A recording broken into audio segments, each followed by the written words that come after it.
silent one. And welcome to Just Another Magic Podcast, everyone. My name is Greystone, and with us today is, as always, Jason. Yes, I am here to complain probably about the shuffler.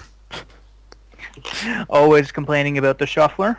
And today we also have with us special guest, a recurring guest, Dan. Hi guys! And always over enthusiastic. Yes! I'm always so happy when I get to be on Just Another Magic podcast. So I got to get this out of the way because I'm quite proud of it. What did you think about our new intro? I approve. And I would like to give a special shout out to Modomart as well, because he has been doing some great things this week. Indeed. Yes, we'd all like to say thank you to Modomart, our new digital or on our MTGO sponsor. And as always, another thank you out to MTGmadness.com. You guys are awesome. I think the obligatories are out of the way. I believe so. Yeah, I don't think we have any other obligatory shout-outs. Right. So, Dan, it's been a while since you've been on. What have you been up to? I've been doing stuff on YouTube, as usual. I've started 2 new non-magic related things. I'm doing a Fan of History show, where I talk ancient history. And I'm doing a Game of Thrones show as well, that I just did before this, and we had a ton of problems, but I think we got it down finally. We're trying Game to of do it. Thrones? Yes, we're trying to do it right after the episode comes live in the US. So Okay. So you're a Game of Thrones fan?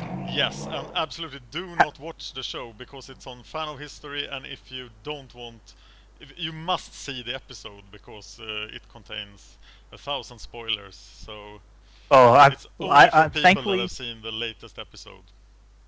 Oh, I've read all the books, so nothing's spoiled for me. Yeah, I was just gonna say. Then you must shut up because I have not read the books. I was just gonna say there's someone that was so intended to spoil the whole series they wrote a series of books on it. Yeah. Well, what did you? There was a guy or one of the teachers in North America.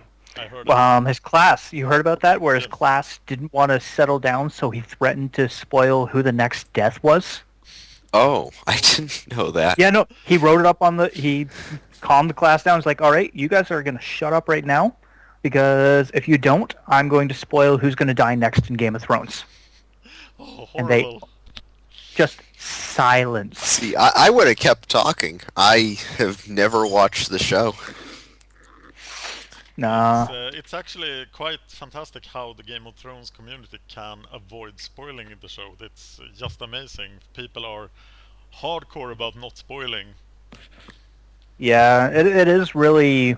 Well, again, once you've seen it, you can understand that you don't want to spoil like those moments for everyone.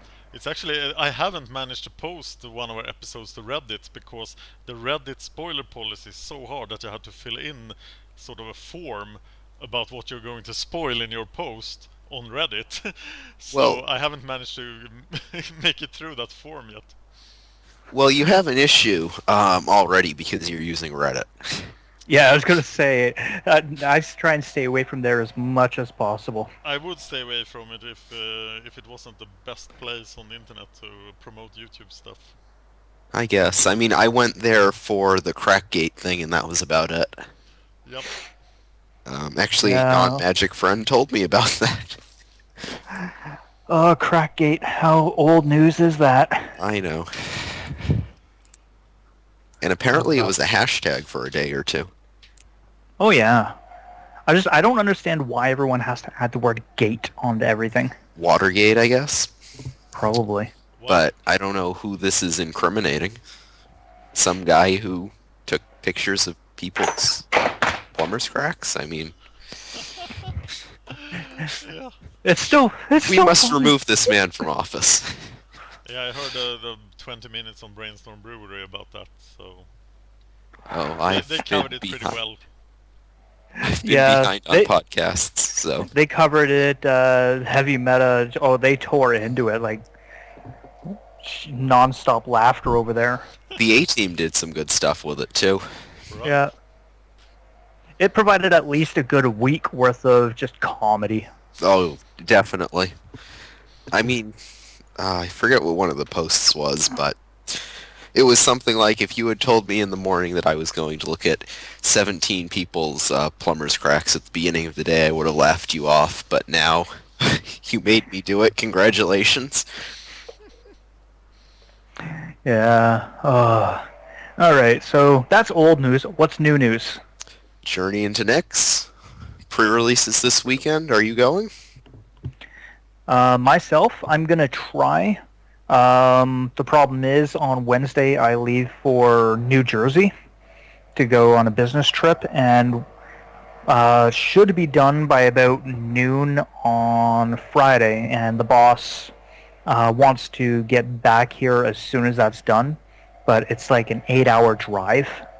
So with stops and everything, I don't know if I'm going to make it back for the midnight. And I haven't been able to find anything other than the midnight that I'd be able to do where my son wouldn't be tagging along. And he could probably do a sealed, but if I wasn't helping him, it would probably turn out very badly. Could he at least play the games? Because I know that you can help people during sealed deck building portion. The place where I was going to do the sealed said that I can't help him. Oh, really? Because even at my local game store, when I always finish deck building early, possibly because I don't know what I'm doing, but and I go around and I help the younger kids out, figure out what they're doing. I thought that was the spirit of the pre-releases, that they are Yeah. quite lenient. Well, no, apparently the one location where I could go in either the evening or the afternoon for the Saturday or Sunday, there's some pretty stingy, I guess, players there that really are anal about it. I remember when I first started going to pre-releases, you couldn't, but then WotC said that you were supposed to be able to. It's disappointing. Well, Just tell him to a go little. blue-white, right? That was good in Born of the Gods. well, I am definitely taking white. Definitely taking white for this one. I don't know. I haven't looked at any of those cards yet, so. I think my What about- latest paper pre-release was Mirage, so I'm not going because I don't like paper cards. I'm undecided. I probably won't, but I might. Okay. Well, leading off of that, let's take a look at what is available. Because we had the entire set spoiled, and I missed last week, so... Yes, in the middle Yes. of the long Friday, they released the whole set. Yeah, you missed a great episode last week. Yeah, I heard there was something about a naked man and pancakes. Okay. Those were cut from the show. No. Censorship. Bad. Well, Yeah, thank you, America. yeah, I cut those from the show, but the rest of the show was quite good. We talked about everyone's favorite villain in the Magic community for a while. Worth? No, our buddy. Oh, our buddy, okay. Our buddy. Your buddy or my buddy? My buddy. Your buddy, okay. Yeah. Although I'm sure he hates you too. I don't know why, I didn't do anything to him. I think everyone should just agree to hate you. It might be better. Dan doesn't hate me. No. I love you. Aw, shucks. I miss you. It's great to talk to you. Yeah, it is. I really need to get back into making videos. I really do. But I don't have... Well, unless, do you have a copy of Sony, like, any of the licensed, like, Sony Vegas stuffs? What is that, a recording software? Yeah. Well, no, it's, It's editing editing software. Oh. editing software. Okay. I had 9 a long time ago, but I'm sure there are websites where you can get that. The key to making YouTube videos is to never edit. Because that takes time from making other YouTube videos. So you just spam content like those vloggers do? Yes. Tips- I've never tips edited from a the video master. ever. Tips from the master. Yes, and I know Chris Weaver supports this message. Because he and I share a great hatred for editing. Because it's so boring. I actually have another guy helping me with editing for the fan of history things, because they need editing. Interesting. I've always edited stuff, even though it doesn't seem like it from when the show goes up. Yeah, we do have some editing to our show, especially when people are talking about naked men and pancakes. Okay, that may be the point when you need to have editing. Shout out to David. I'll send those clips to you, Dan. They're quite hilarious. Please do. Maybe if we get enough feedback in our comments, we can maybe we'll release some of them privately. We can be bribed. We can be bribed to release the pancakes one publicly, but I don't know about the other one. I could publish it on YouTube. Yeah, his international laws, he can get away with it. Yes, in Sweden we have a little thing called freedom of expression. Yeah. We don't have that here. Sorry. We don't keep the man down. Yeah, they're actually quite funny. We can definitely release the pancakes one. Pancakes to the people. That should be the name of a podcast. Should be Cooking podcast about pancakes. about pancakes. Yep. And every day we go to every morning we go to Waffle House. Test out a new one. Yeah, I think it's got promise here. Wait, we might wait, be onto whoa, something. whoa, whoa. Sounds dangerous for my weight. Up in actually, I need to gain weight, so I should do that. Up in Canada, you have Waffle Houses. No. Oh, okay. I was just gonna say, because down the south here they have Waffle Houses. In Canada they have Waffle Houses. Why don't we have any Well- up in? Well, we actually down about 20, maybe 30 minutes walk from my place.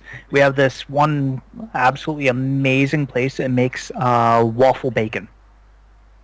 Oh my So it god. actually takes strips of bacon, puts them into waffles, and oh, so good with genuine maple syrup, not that American crap.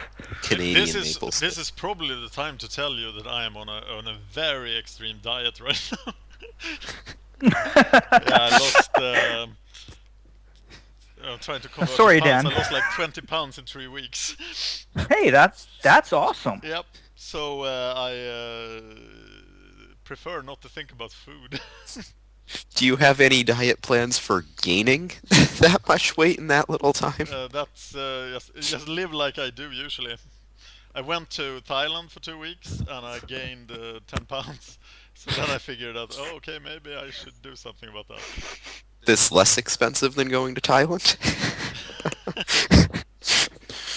Yes, to eat like people in Thailand, so like stupid Swedes in Thailand. So then you'll finish every meal with 10 beer. Can't do that, I unfortunately. know. But that's a great way to gain weight. Alright, so do we have any actual content to talk about today? Okay, then. Contact. Nobody wants to listen to us go through spoilers. I know. But we have the Storm Chaser Chimera. Yeah. Not on April the 16th. Oh, No, we're we're- going up? We're not going down? Okay, Okay, we we'll can go to down April. if you want to, but then we'll No, do no. all the boring comments first. I prefer when they go down. Okay, and then we get to talk about a non-existent conspiracy. Duck Faden. Yeah, when we get to him. Okay, so which card is first? Storm Chaser Chimera, 2 blue and a red for a 2/3. With flying, 2 two blue and a blue- red, scry run. Reveal the top card of your library. It gets +1/+0 until end of turn, where X is that card's converted mana cost. I'm All right. tempted to compare.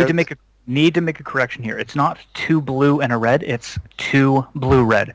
Because otherwise you're going blue blue red, which would make this thing bonkers as opposed to the 4 CMC that it is. Yes, excuse me. I'm tempted to compare this guy to, what is that, Mind Shrieker or whatever for Ministrad?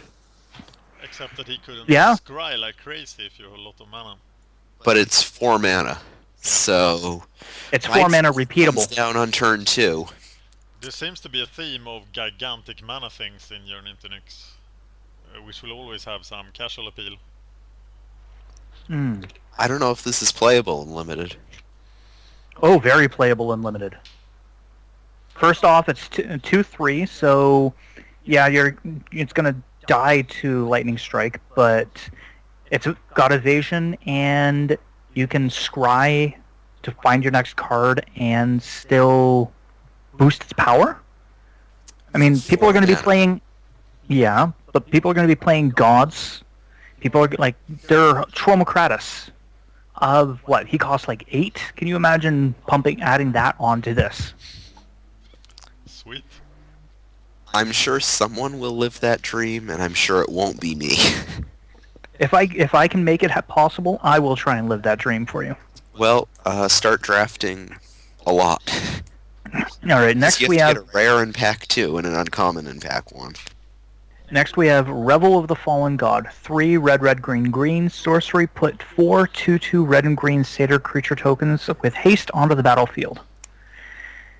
7 mana. 7 mana looks for like one 8. of the worst satyr parties ever. They are not having Yeah. any fun in that picture. No, they aren't, because it's probably not going to be cast very often. Well, Revel of the Fallen God. Fallen God, red green was Xenagos. Yeah, isn't So- he supposed to Xenagos be is dying dead. in the store? Yeah, I'm thinking that this is a premonition to Xenagos being dead. Mind you, I've got here's a conspiracy or Speth, right? thing. Yeah, Elspeth. Hero's Downfall was brought to us in the first set, right? Yes. Yep. That's, I believe, a precursor or premonition or whatever, foreshadowing. There we go. For the trailer, for the Journey trailer, which has Erebos pretty much insinuating that he was going to be taking Elspeth's life. Yeah. So I'm wondering, is she going to make the final sacrifice? Is she going to make the final sacrifice and either give up her spark or let her kill herself or suicide or whatever in order to take Xenagos down from godhood? Are they going to kill another planeswalker? She looks Especially pretty a dead in that very trailer. popular. She either she's going to die or somebody else is, because somebody was definitely going to die in that trailer. Someone wanted their prize. Well, in Heroes Downfall's art, it's definitely not Elspeth. Looks like an Crowan guy getting stomped by a Minotaur. Yeah. Elspeth But- is into Crowan, and Minotaurs are not. No, but Hero's Downfall hits planeswalkers. That's true. So that's my theory. And looking at this Revel of the Fallen God, and they're definitely not happy about what's happened. So Xenagos has fallen, and the world grows dark without him. What can ever fill that darkness but our rage? So Xenagos is going to get his ass kicked. Well, ooh, you're going to have to ding that out. We'll leave it. Dan's recording this and throwing it up on YouTube right after. I forgot to tell you that. So, Oh, Uncensored no version. cuts. uncensored. All right. So that out of the way. Fleet Feather Cockatrice. Dan, you want to take this one? 3 green and a blue for a flash 3/3 flyer with Death Touch, with Monstrosity 3 costing 5 green and a blue. So the good old 3/3 flyer for 5 has got some improvements. Yep, flying. Yep, flash, flying, death touch. Those each are worth 1 mana apiece. I'd say this is costed properly, plus monstrosity on top of it. Well, two things from my perspective. Wasn't Cockatrice shut down a year ago? And is there a reason to have So, Death Touch on a 3-3 flyer that's possibly going to be a 6-6 flyer, or is so Death Touch just redundant? what you're telling me is someone went back to M13, grabbed Plummet, and killed Cockatrice? It was also an M14, and that is how you kill Deathgaze Cockatrice in M14 as well. Yes. It looks like, if nothing else, it's a 5-mana sort of removal spell. Again, Yeah. does Death Touch matter on a 3-3?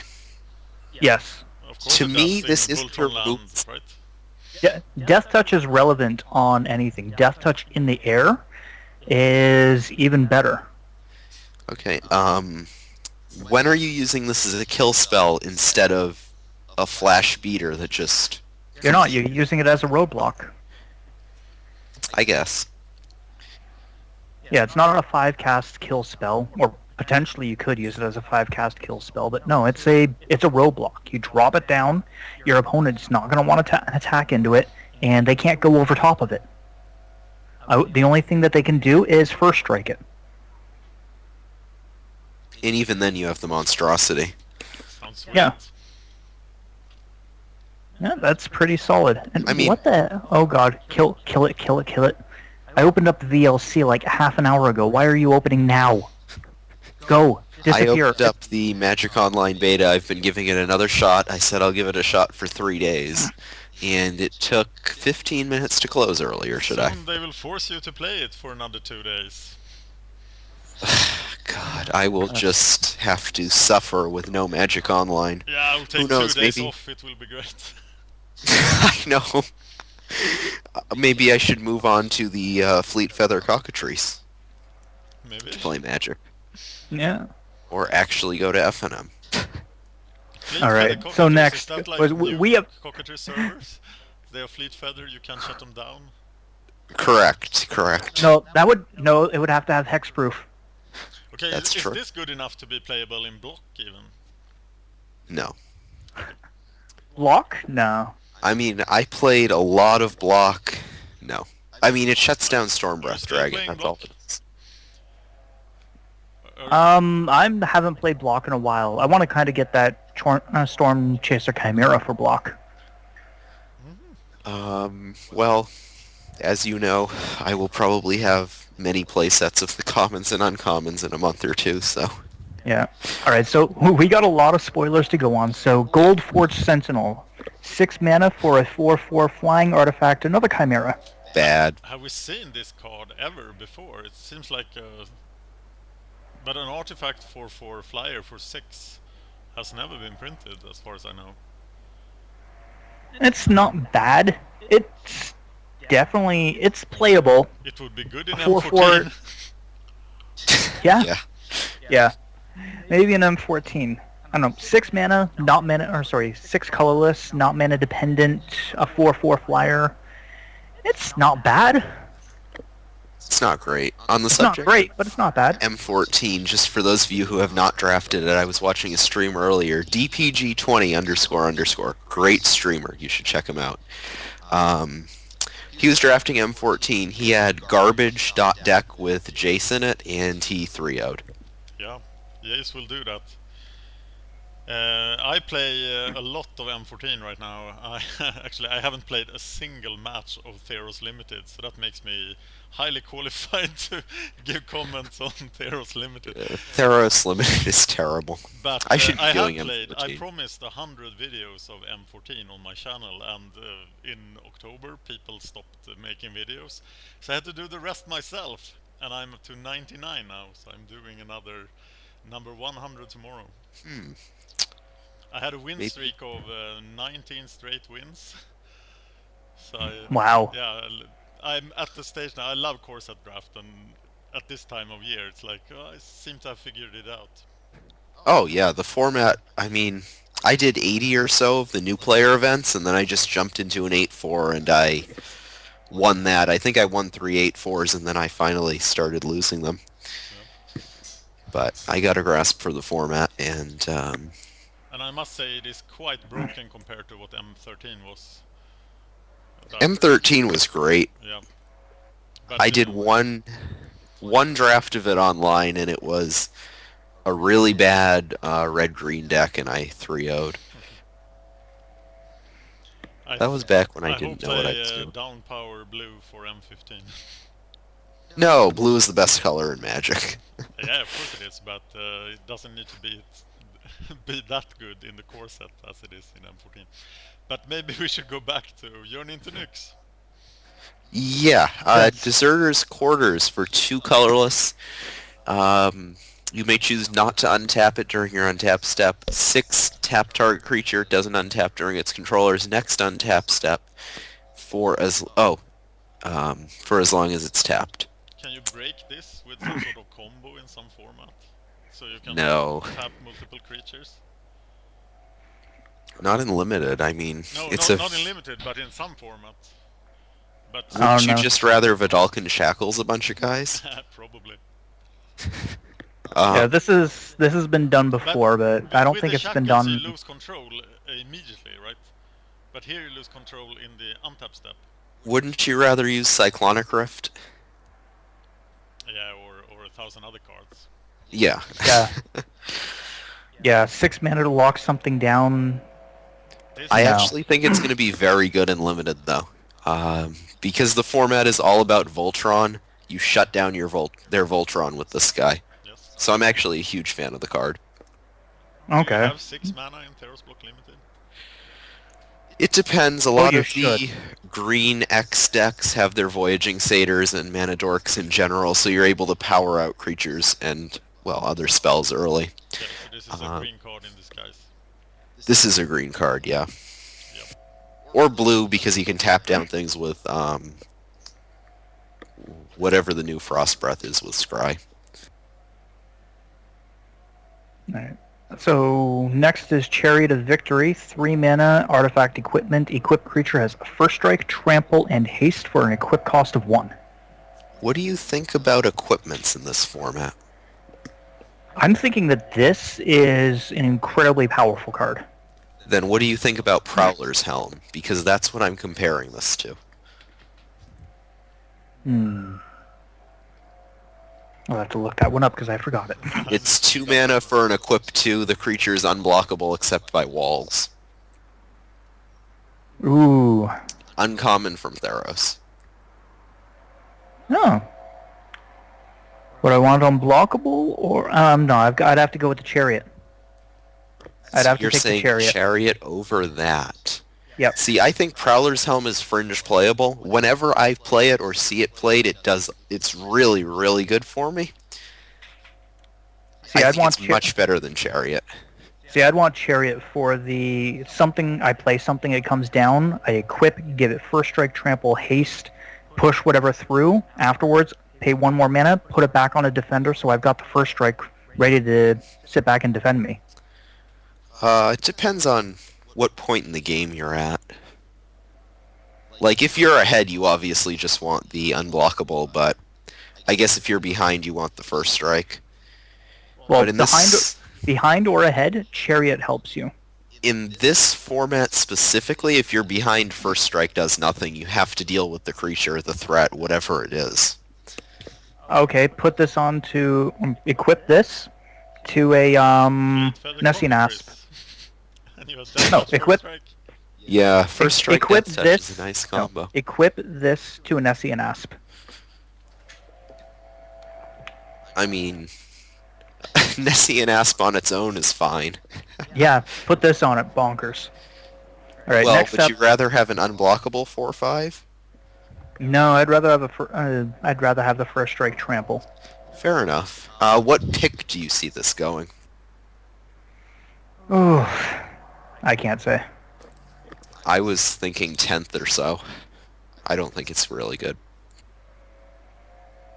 Well, what about the next one? Armory of Iroha. Alright, Little- Armory of Iroha for 2, and equip for 2. Whenever enchanted creature attacks, put a +1/+1 counter on it. That's Equipped creature. Equipped, excuse me. That's a conditional M13 ring, isn't it? It's like the yeah. M13 rings, but worse. I prefer the rings a lot, and this guy is Yes. uncommon. The rings were common, I believe. No, they Yeah, were. I'm Nah, disappointed I in think they were this. uncommon. Oh, I mean, this is like a strictly worse ordeal, right? Yeah, it looks. Oh, really it bad. helps. It would help trigger ordeals, but yeah, no, it's Yeah, but if No. you go turn 1 favorite hoplite, turn 2 ordeal, turn 3 armory, your hoplite's ordeal is still popping off on turn 3. Turn 2. No. yeah. It doesn't matter. No, common maybe, uncommon no. Yeah, this is a bad uncommon. I really don't know why they put it at uncommon, because it's such a squished rarity. It seems All right, now what about Swarmborn Giant? 2 GG, 6/6. When you're dealt combat damage, sacrifice it. It has a monstrosity of 6 for monstrosity 2, and as long as it's monstrous, it has reach. At uncommon.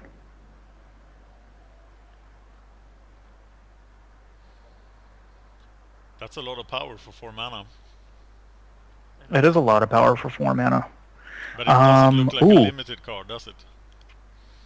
No. It clogs up the ground quite nice for 4 mana. Yeah, but then he attacks you with 2 2/2s and lose 1 and you lose your giant. Alright, I gotta look up. There was an Oh my God. Was there an enchantment that did that? What was it? Vorals. Vorals the Scar Striped.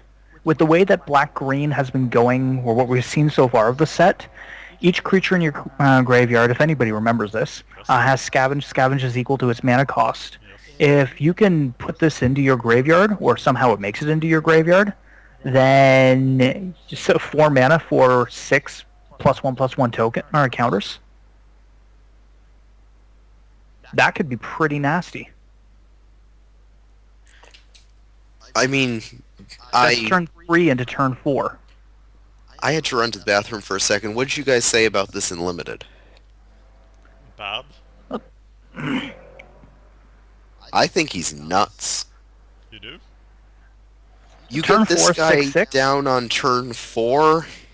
I mean, he can be conditionally bad. He can be a mulligan in some hands. But he's going to at least 1/1 because they have to attack through him to get it to sacrifice. So he's attack at through or worst over. a 1/1. He's a 4 mana guy that can completely take over the game. But if you want to attack, he could be worthless because yeah, they'll take 1 hit and then he dies.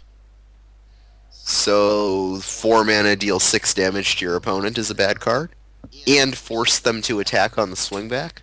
Ah, you're making a good case for it. And then if they have to chump, you're getting a 1/1 out of this guy, and you're forcing them to attack like a Biden of Thassa effect. And the monstrosity is the icing on the cake. I think this guy is insane and likely a first pick. I wouldn't go as far as first pick. Especially in a green deck, which is a kind of swarm but build up in the late game with a big trample guy. You got me. I'm convinced. But you're never going to draft the format, so I No. didn't change anything. The first, Hey everyone listening, pass these guys to me. I'm in green. the first thing I thought when I saw him was is there a sideboard space for this guy in some constructed format? But he's too weak for that. Yeah, I liked what you were saying about Varolz, but I mean, it's not even playable in Modern with the 13/13 for 1, or the 8/0 for 3. It's not seeing any play. No, I think someone should though. But I can And, I can like- see graveyard stuff. I can see someone trying to break rock because they're already trying to do it anyways. Think of this guy as Nemesis of Mortals. He sees fringe constructed play. All right, that thing of heroes, solidarity. Solidarity? Something. This has that image of that we got letting us know that a Johnny was confirmed to be in the set. That giant paw on her shoulder. One and a Apparently green. Elspeth is, Johnny is really tall. Yeah. He's a One and a lion. green instant strive. Solid of heroes cost 1 and a green more for each target beyond the first. Any number of target creatures, double the +1/+1 counters on each of them. You're struggling today, Greystone. Yeah, I know. I do every day. It's nothing unusual. How often do you have +1/+1 counters on your guys in Theros Limited? Lots. Not Lots. really that much, All the- except for all ordeals those and heroic- heroic guys. All the heroic triggers. This goes straight into a green-white heroic Oh. deck. Wait, this triggers heroic and then happens. This could be insane. So this automatically will put 2 +1/+1 counters. That sounds Minimum. good. Yeah, and then if you're putting it like on that Centaur Battlemaster, you're gonna have a 9/9 by the time you're done. Sweet. That said, a lot of green decks that I have drafted have no heroic themes in them. So, it's a card that's probably going to go late, and it's one of those cards that if you want one, you'll probably be able to get one. Isn't this But the it seems classic insane. like uncommon that gets to the people who want it in limited? Right. Right. Like, the 7 mana enchantment from M14. I can't think of the name. The target Dismiss into Dreams. Yeah, Dismiss. You can always pick up a Zephyr Charger or Dismiss if you're looking to play that deck. Yeah, I would not recommend that. Oh, come on.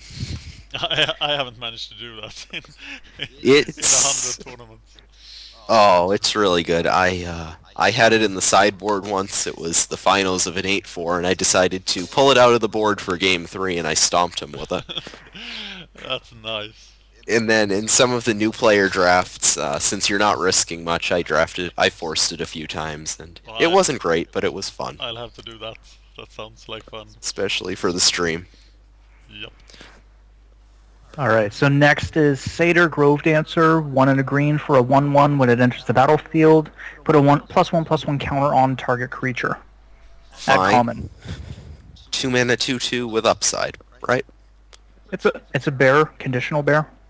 Or Are- trigger Well, bear. it's Bears always a any bear. good in Theros Limited? They're fine.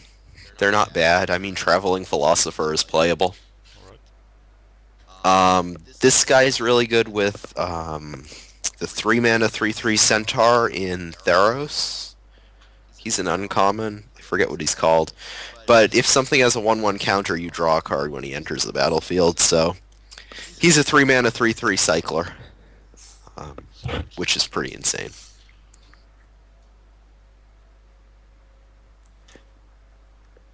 So I think this guy's fine.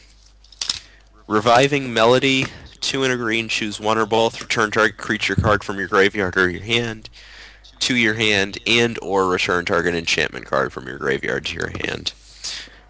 This is Dawn to Dusk 2.0, looks promising but is pretty bad. Aren't most of your stuff on the battlefield in Theros? Yeah, I mean, and if your Voltron creature dies and you have 4 or 5 Bestow guys in play, you can't re-Voltron your creature. No. So, I mean, you get back an Ordeal and a 3/3 that you Voltroned, and it's just not good.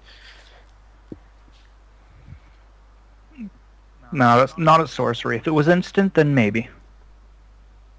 Yeah, and a green-blue deck hold up counterspell, oh, you didn't do anything, end of turn, do that, that's fine, but it's not an instant. Now, the next one I like at common. Ferris Band of Thunderhoof, 4 and a green for a 3/4 heroic. Gets 2 +1/+1 counters. That's like a better version of Uncharted Warrior, Much better version. because Yeah, on its own, it's a playable card. Not a good On its one, own, but it's a playable it's one. out of lightning strike range. Yeah, it doesn't just die to removal. I mean, if they want to, if you're on the draw and they want a Sip of Hemlock that's fine. Sounds like a decent target for Solidarity of Heroes. Yup. I think I'd rather have a Centaur Battlemaster most of the time, but this guy's a common. Battlemaster is an uncommon and one of the best cards in the format, so. You can have both. I know, the Taco Kid. Neither of you probably get that reference. Nope. Nope. Anyway, any Americans will get it. I'll grab a link for you too. Okay. All right. So Oakheart Dryads, 2 and a green, 2/3 Constellation. Whenever it or another enchantment enters the battlefield under your control, target creature gets +1/+1 until end of turn at common. Meh. Thoughts? It's a Yeah. 3-mana 2/3, which is okay in the format. It has upside when it enters the battlefield, and whenever another enchantment enters the battlefield, it has upside. For a common, I think it's good. It's not anywhere close to a first pick, though. Nice to have. Yeah, I think it's fine. Want me to take the next? Yeah. Sure, while Greystone watches that video. Nessian Game Warden, 3 green for 4/5. When Nessian Game Warden enters the battlefield, look at the top X cards of your library, where X is the number of forests you control. So, probably at least 2. You may reveal a creature card from among them and put it into your hand. And that means that if you can, if this happens, it's pretty great, isn't it? Yeah. Yeah, that's a 5-mana 4/5, which I would play anyway, with Which lets the you upside dig. of cycling. At worst it does nothing, but on average it'll cycle for a creature, and Is it really on average? knows what How you many get. creatures? Do you run 15? yeah, 15 creatures, so if you do it for 2, you're likely to hit a creature. If you do it for 3, you're very likely to. Yeah, and if you do it later in the game, you are extremely Yeah, and if you likely. have, realistically, you're probably looking at 4 or 5. You're getting a really good creature out of there. Yes. He's definitely not a top-end card. He's more of a mid-range card. You don't want to be topping out a green-white heroic deck with this guy for obvious reasons. I don't think a Staunch-Hearted Warrior or Hero of Lena Tower does anything in the late game.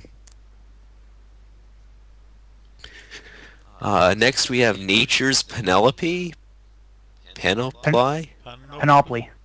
Panoply. What the hell is that? Panoply. I don't know.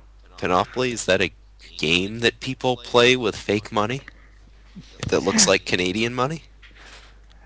So that's a 1 green instant with Strive at 2 and a green. Choose any number of target creatures. Put a +1/+1 counter on each of them.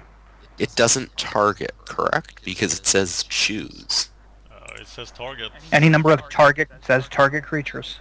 Panoply number of- means a complete or impressive collection. Okay. So nature has a large collection of things. Palm trees, apparently, from the picture. Yeah, palm trees. Nice. I don't know if that's a target or not. Let me see. David Each happens to be an target beyond L1 the judge. first, etc. That looks like a So- target to me. Is the FAQ out yet? Not sure. It's a target. It is? It has 2 words. It has 2 Oh, words. choose target any in number it. of target creatures. I missed Yeah. that. I thought it said choose any number Each of target creatures. beyond the first. Yeah, okay. I thought they worded the Strive funny. Alright, this is absolutely nuts.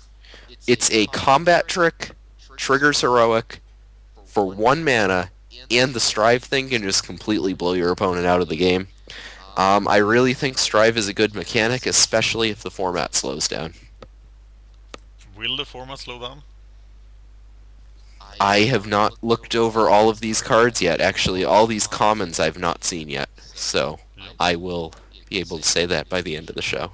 Well, I'm going to say with Market Festival at 3 and a green, enchantment aura enchant land. Whenever enchanted land is tapped for mana, its controller adds 2 mana and any combination of colors to his or her mana pool on top of the other mana. That's going to speed things up a bit. Huge things.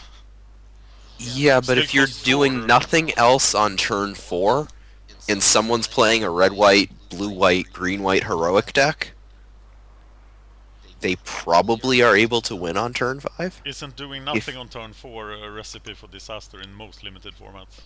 It is usually, and like in M14 that would have been fine. What was the 3-mana card? Verdant Haven was nuts in M14, if you had something to ramp to. Ah, But 4, 5, 6 mana do-nothing enchantments, not really good. Like Deadbridge Chant in Dragon's Maze. Well, hold on. You're saying playing this on turn 4. Did you not talk earlier about the Voyaging Satyr and Green Ramp? That's definitely true. Voyaging Satyr is only in one pack, though. So you're not as likely to see a Voyaging Satyr as you were in Theros, where everyone, in Triple Theros, everyone had a Voyaging Satyr or two. And then when Born of the Gods came out, Voyaging Satyr is moved to its first 5 picks. So when Journey comes out, it's probably your first or your second pick in the Theros pack. so you Whereas have to when pick I was- Market Festival then and commit to Right, and way then too early. you don't know if you're getting a Voyaging Satyr. Like, if this was Triple Theros, if that was in Theros, and let's say it was a really slow format with really high-end bombs, it would be fine. Because Voyaging Satyrs would go 9th, 10th, 11th pick when it was Triple Theros. Not anymore. You're lucky to get a Voyaging Satyr past 5th.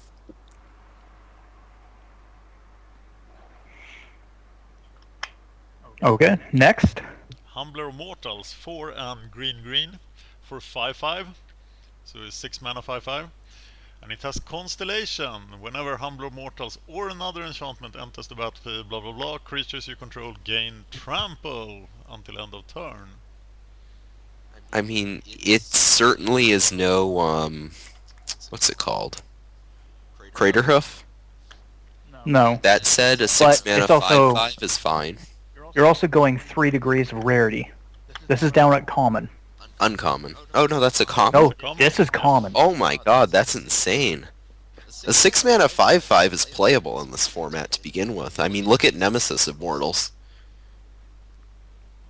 I know they're completely different cards, but Yeah, no, definitely playable. I After that, we have got played I have played Nemesis of Mortals on turn 6, and it's just completely taken over the game, even when I don't Monstrosity it, so In this guy's... in Born of the Gods Limited, how many enchantments do you have generally before this is added to the mix? Well, this set seems to have a lot of enchantments in non-red. Red seems to not have too many, but All right. Well, we're coming up on red if we can keep this going. Okay. Golden Hide Ox, 5 and a green, 5/4 with Constellation. When it or another enchantment on target creature must be blocked this turn if able. Lots of green fat here. Lots of green fat, and with a number of enchantments, this must be blocked. Makes things very interesting. Forcing a combat trick. Forcing combat. yeah, Opponent usually does not like that. I mean, Cunning Mark, I think it was. I think it was Cunning Mark. That card was fine. Yeah, but that was If was not a card you had to discard, that would have been fine. But since you had to discard a card, you were getting at best a 1-for-1. At worst, you were getting 2-for-1. right. But that was at instant. What? That was an That was a instant, right? sorcery. A sorcery. Even worse. This Yeah. is on This a permanent that's guy- replayable. Allows you for 6 mana to have a 5/4 body, close to playable on its own, with massive upside. This card is insane. And it itself is an enchantment creature. Yes. So he will trigger off all the other constellation stuff that's out there. Now the next one, it's going to see standard play. It's going to have to see standard play. Desecration Plague. No. For 4 mana, sorcery. You don't think it's going to see any play? Destroying target 4 mana enchantment or for land? sorcery to destroy it. Yeah, I mean, it's like Demolish. Did that ever see play? No, it was artifact though. This is enchantment. But isn't there a There's a lot of ton of better ways to remove enchantments in Theros? Yeah, you have Naturalize, which is 2 mana to do the same thing. You have the 2 mana one that shuffles it into their deck. This doesn't even deal with gods. This This card's deals with absolutely terrible. Mutavault. It's a very expensive way of dealing with Mutavault. Yeah, that's a 4 mana answer to Mutavault. Mutavault isn't that great. All right. I'd, Moving No, on, no. Consigned to Dust. yeah, let's take a... Or 2 in a green. Destroy any number of target artifacts or enchantments. Hey. This is strictly better than Desecration Plague. Yeah, I was just about to say that. We can strive it for 2 in a green for another target. So Yeah, six- they're never going to bring back Tranquility, are they? No, it has been a long while since we saw a Tranquility. If clone, Tranquility was in Theros. right? Yeah. If Tranquility was in Theros, you would be getting 5-for-1s in Limited. When was the last time we saw a Tranquility-like effect? It's been ages. I think the one I have on Magic Online is from like Weatherlight or something. No, it was in like 9th or something. But I mean, we can't even think about something like that in the current format because that's just that's just draft mono green creatures. Oh, look, your heroic deck has suddenly turned into nothing. All right. Speaking of heroics, we got Colossal Heroics Oh, at 2 and a green, instant. Any number of target creatures get +2/+2 until end of turn. Untap those creatures, and it's got Strive for 1 and a green. that's a reason to worry if the opponent has a lot of mana untapped. Yeah, that's Savage Surge with upside. Yep. Target a million guys. Even if you target 2 guys, it's still fine. Yeah, could be a This blowout. card's good. I mean, it's probably a 2-for-1 for 5 mana. The next card I'm actually very excited about. I wish it was a Jas- common.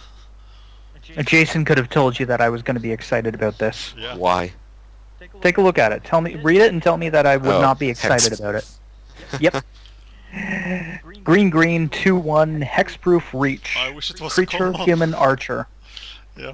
Oh, I wish it was a common. Oh God, do I wish it was a common. Yes. But between this, Glade Cover Scout, and Witch Stalker, I'm wondering if between now and September, there could be a standard Boggles.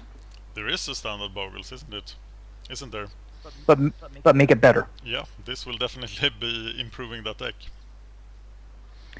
I have to say one thing, I am a little surprised. Like, I can understand the reach because it's an archer, but anytime I see archer, I think tap to deal 1 damage to a flying creature. Whenever I see archers that are 2/1s with reach, I think Death Touch, not Hexproof. It's been so long. It took so long for them to put the 2 mana creature with hexproof in the game, right? We had the 1/1s and the 3/1s for 3, and Yeah. I mean, At uncommon. This is your Voltron. I would first pick this.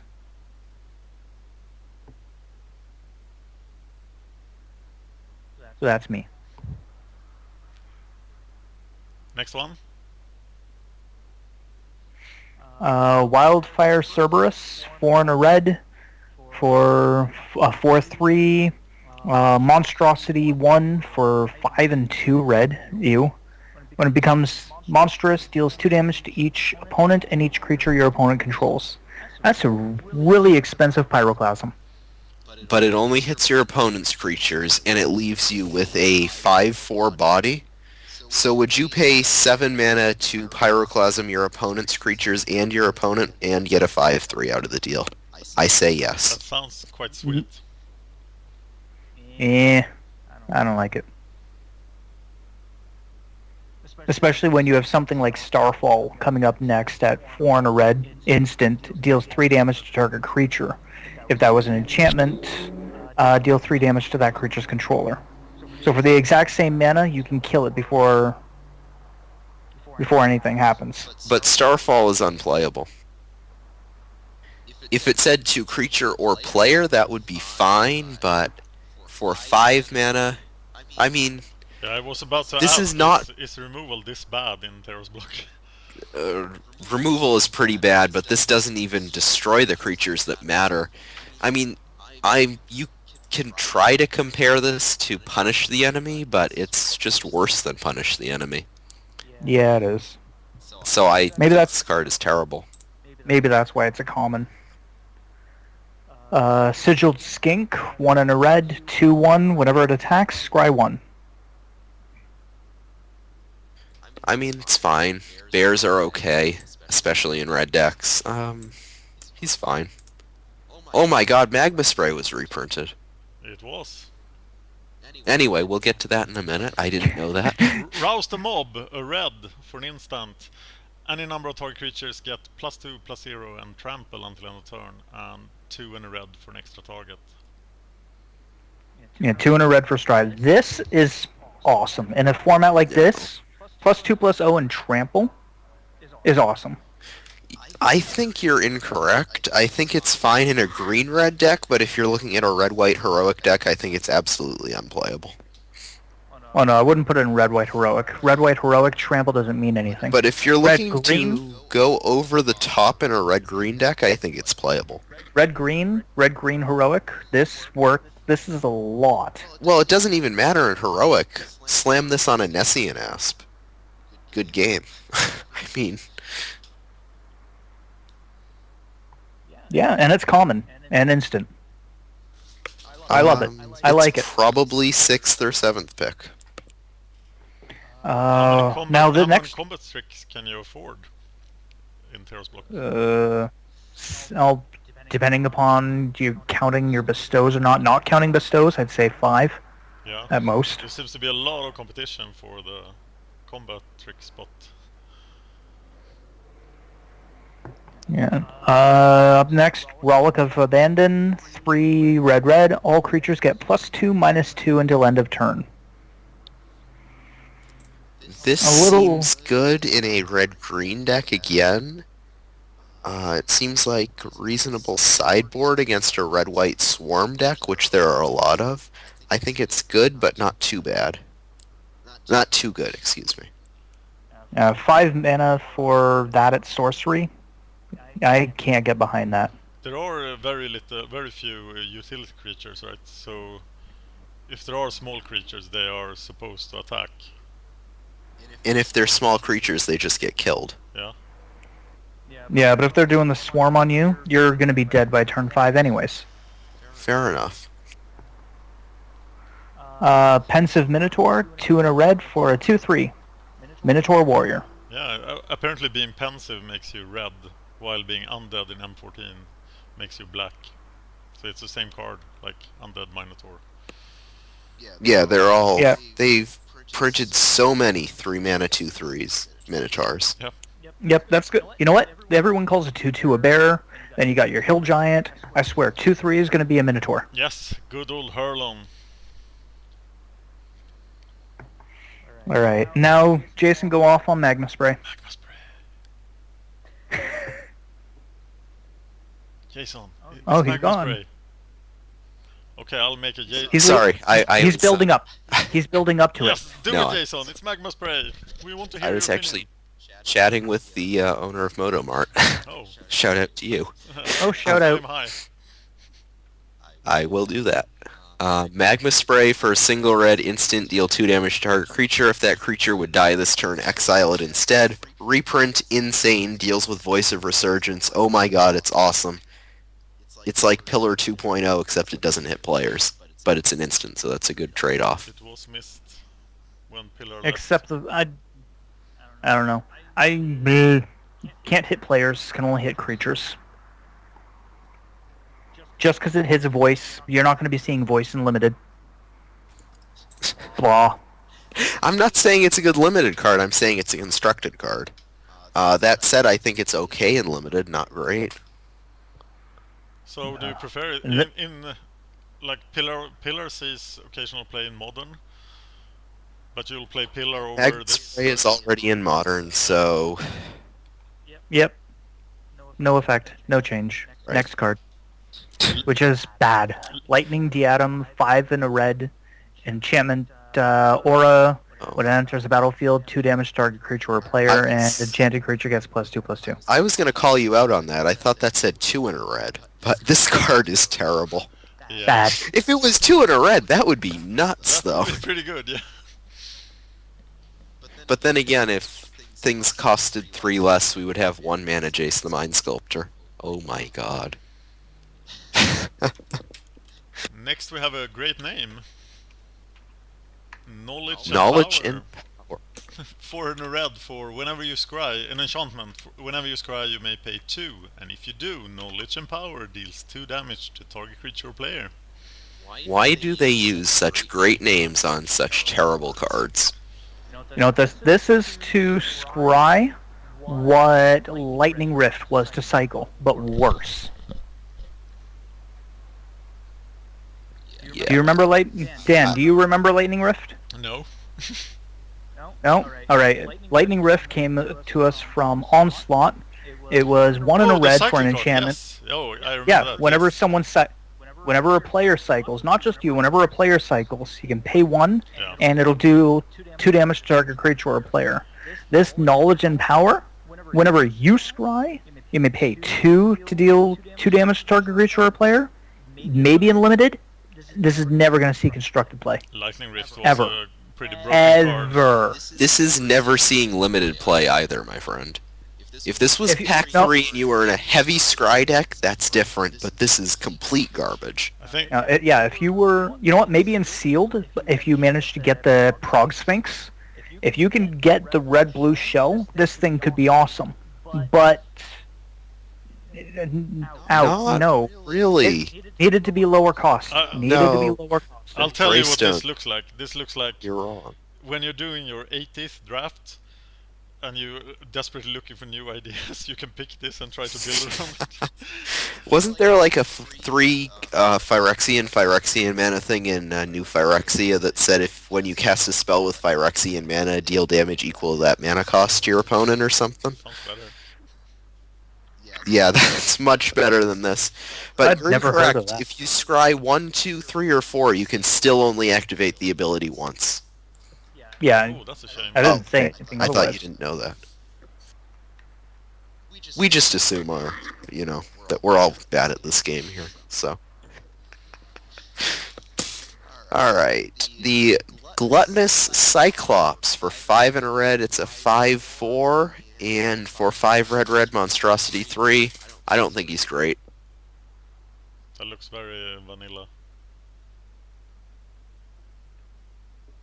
Yeah, Can you afford Not to play cards like this? great. it dies to Eye Gouge. Goodbye. Is that a thing? It should be. Eye Gouge is not a thing.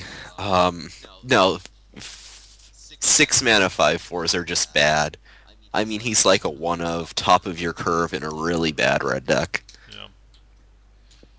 What about 2 Minotaur tokens with Flurry of Horns for 4 in a red? You get 2 of them. They are 2/3 red Minotaur's creatures with haste.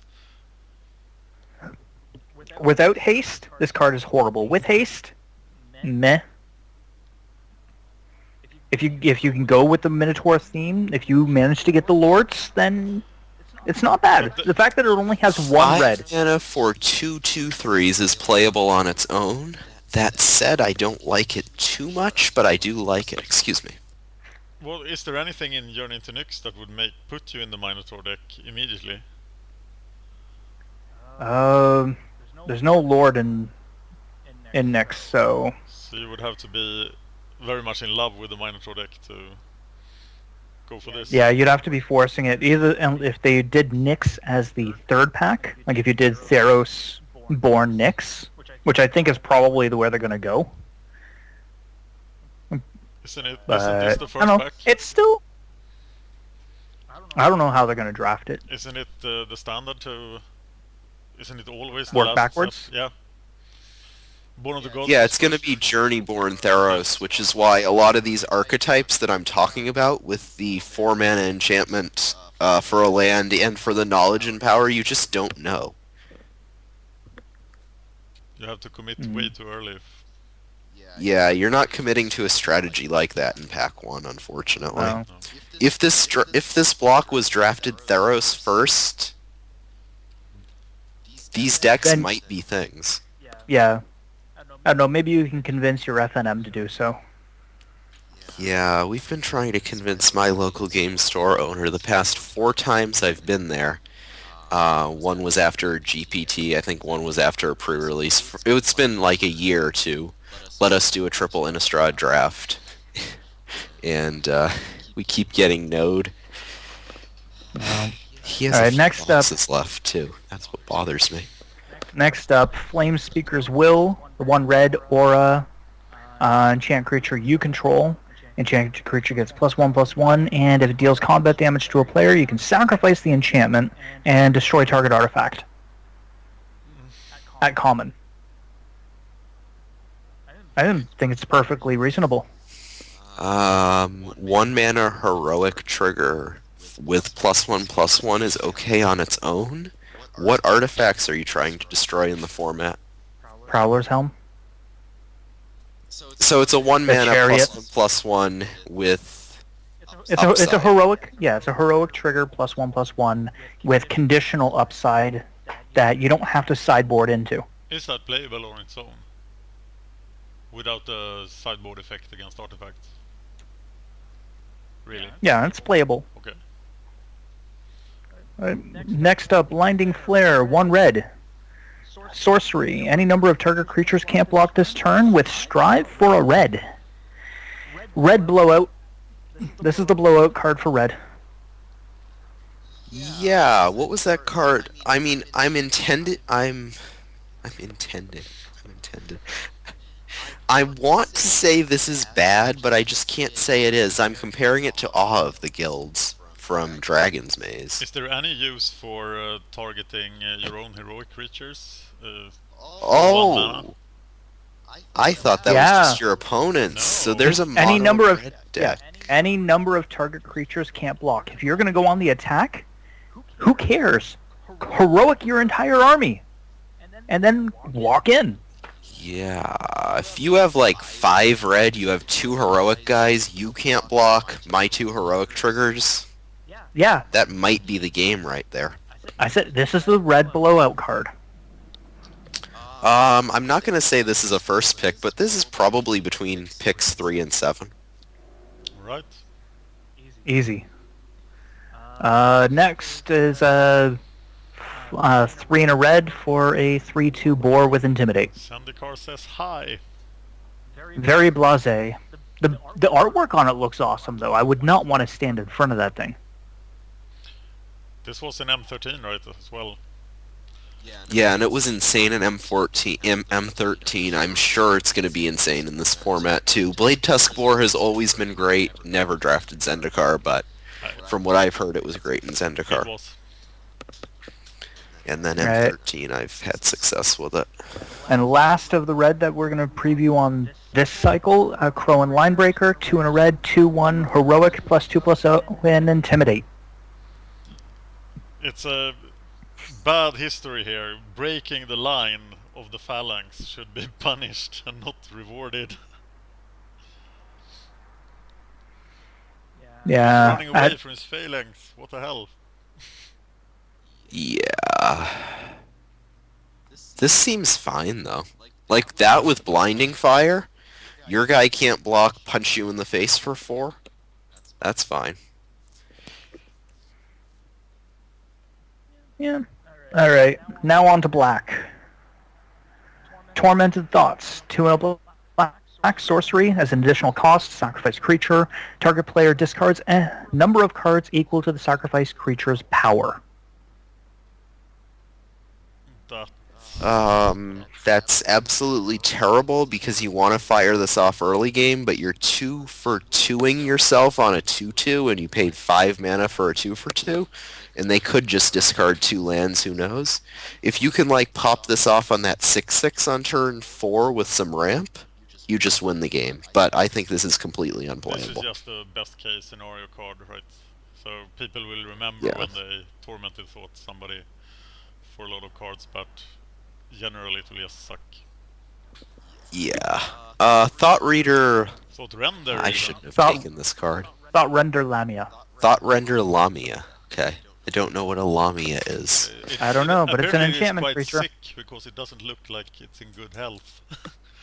No, it looks like it's a vampire type thing. It's a Who knows? creature I don't Lamia. know. A Lamia is a beautiful queen of Libya who became a child-eating demon. Okay. Oh, she doesn't look very beautiful here. No. Looks like a child-eating demon, except not eating a Okay, child. 6 mana for 5/3 that discards cards. With Constellation, which seems okay. On its own, the body is not great. But it's a 1-for-1 when you cast it, assuming they're not sandbagging a land, which on turn 6 they probably are not. And if they are, you're ahead already if they're sandbagging lands on turn 6. People still have cards in their hands by turn 6. It really Yeah. depends. I mean, like, if you're waiting to bestow something, on the play this is great, because a lot of bestows are costed at 6, so you're just going to be able to throw this guy down, get rid of their bestow, and it could be a game changer. This is interesting. I have never looked at a format in the way that I'm looking at it today, so you're hearing me actually thinking for once. Yeah, that explains like the smoke. Sorry. Yeah, that explains the internet issues we had earlier. That was my brain breaking through the internet. All right. I got destroyed for the destroy target enchantment or land card. What about Spiteful Blow? 4 black, sorcery, destroy target creature and land. This is absolutely insane. It was a card in Invasion block when it costed 4 red and a black, and it was fantastic. So Well, yeah, we're not even looking at the land part. The land part doesn't matter. it did matter. a lot Removal in Invasion block. Theros. Yeah, You're paying 6 mana to destroy a creature. Sip of Hemlock Sip is of Hemlock. absolutely insane. we like this card. This card is absolutely insane. And even if they have 5 mana, they don't have their 6th land yet, you set them back so much by destroying that land. Yeah. This card is absolutely nuts. Don't underestimate all those games when you have like 2 of one color and you need 2 and you destroy one of those lands and suddenly it takes 4 turns more to get Yeah. there. I mean, at that point, if you're not flooded, well, I mean, if you're flooded, this does nothing, but you're flooded, so your opponent's happy anyway. If you're just right, it undercuts you, and if you're mana screwed, you just lose. So, Spiteful Blow is absolutely insane. I think it's better than Sip of Hemlock. Looks great. All right. Next up, Rotted Hulk. 3 and a black for vanilla 2/5. Elemental. So, there was actually a, what's that, Armored Cantrix or something that was 5 mana and he was playable, so I think this guy's fine. Very defensive. It's got a fat butt. Yep. And okay, Returned Reveler. 1 and a black for a 1/3. When it dies, each player puts the top 3 cards of his or her library into his or her graveyard. So what this card is, essentially, is Bane Alley Blackguard. Completely unplayable under any circumstances. Yeah, I don't disagree. All right. Next up is our Black Sedge Scorpion. Yes. 1/1 death touch Fine. for 1 mana. 1 black. Yep. 1/1 Death Touch. Perfectly fine. It will be treated exactly like Sedge Scorpion. Next up, Nyx Infusion, 2 and a black, enchanted creature. Enchant creature. Enchanted creature gets +2/+2 as long as it's an enchantment. Otherwise, it gets -2/-2. I like it. Flexible. It's like the what was it? Bonds of Faith. Yes. Similar to Bonds of Faith. I missed that card. I'm surprised something like that wasn't in this set. We're talking about gods, and something like that wasn't brought And in. here it is. Yeah. Yep. All right. Nightmarish End. This is interesting. Oh, sorry, Jason. Do you want to talk about Nyx Infusion? Am I going too fast for you? I don't know. It seems like it could be good, but it also just seems terrible. Anyway, Okay. we can move down. I have no opinion on it for the moment. Nightmarish End, Yeah. 2 and a black. Target creature gets -X/-X until end of turn, where X is the number of cards in your hand. It can kill gods. Take it. Well, no, it can't, because at the point when you're killing a god, you're not going to have any cards in your hand. I think this is a removal spell for any of their early creatures. Yeah, that's what it looks like. Okay, I'm just looking at the fact that it's -X/-X, which gets past indestructible. You can kill a god if you So, spend some time doing Yeah, it. you could. Yeah, if you deal some damage to it, like 3-4 damage to a god, and then throw this on top for that additional -2, you can get it.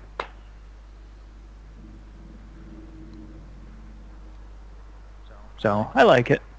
It looks like the typical card that you will have in your hand at the wrong time.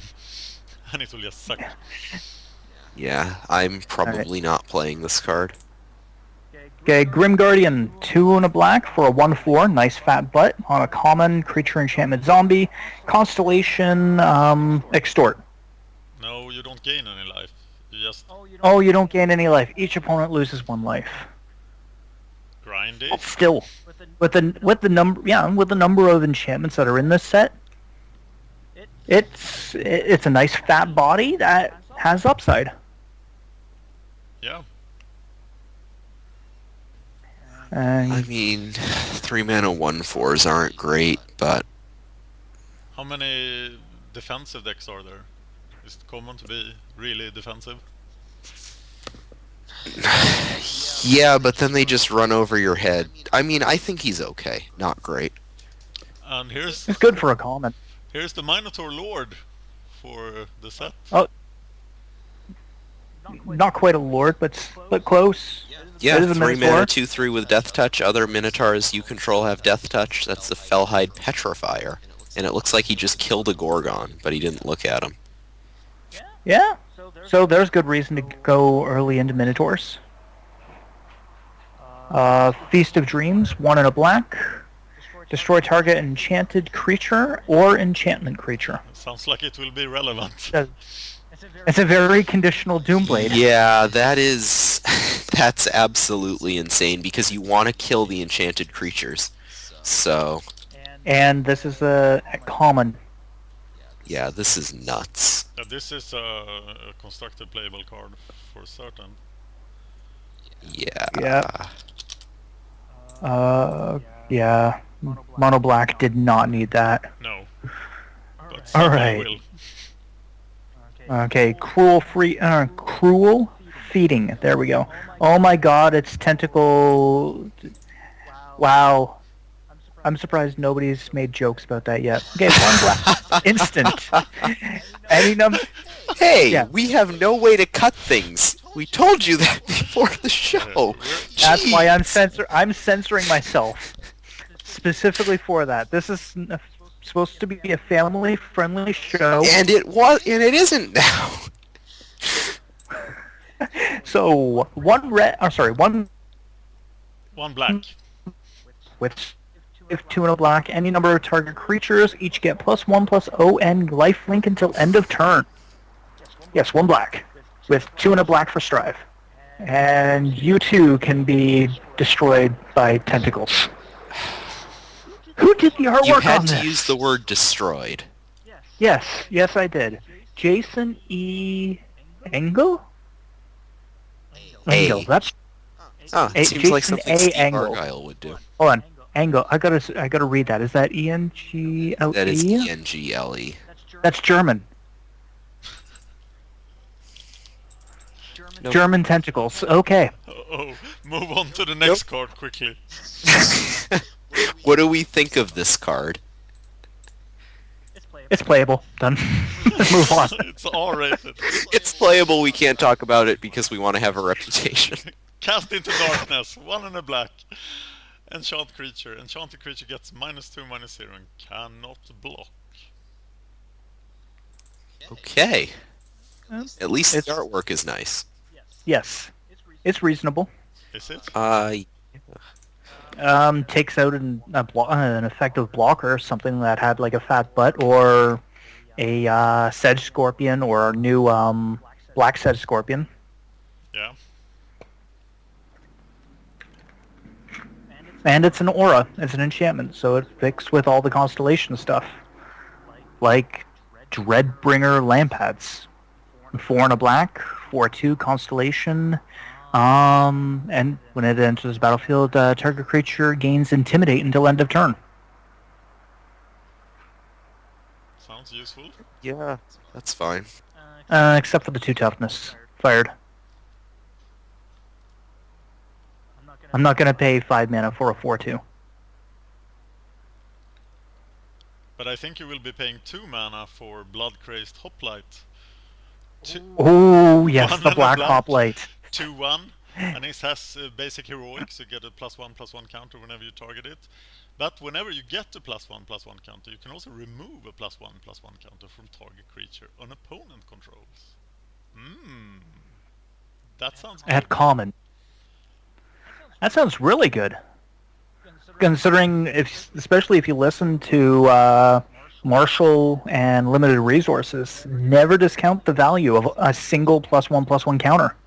It can be pretty damn powerful. Yeah, it's a 2 mana 2/1 to start with, which is fine in this format, and then that's insane because you get to remove their +1/+1 counters. Yeah, Looks really good.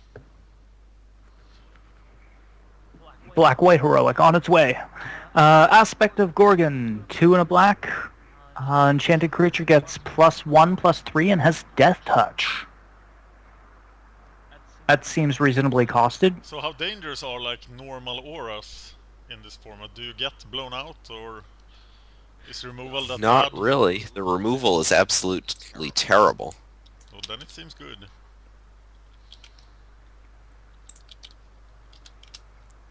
Ooh, Agent. I don't know how valuable this is going to be, but Agent of Erebos, 3 and a black for a 2/2 constellation. Exile target players, all cards from target player's graveyard.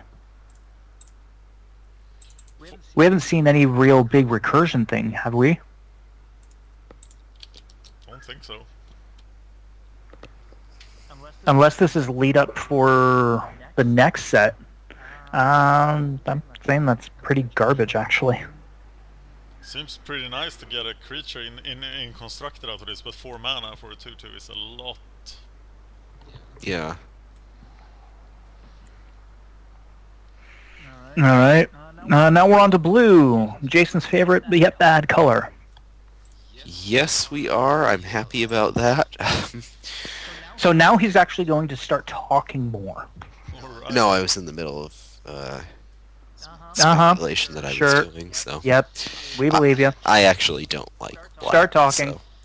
Warwing Siren, 2 and a blue, 1/3 flying with heroic. I think it's better than Windrake. Yeah, absolutely.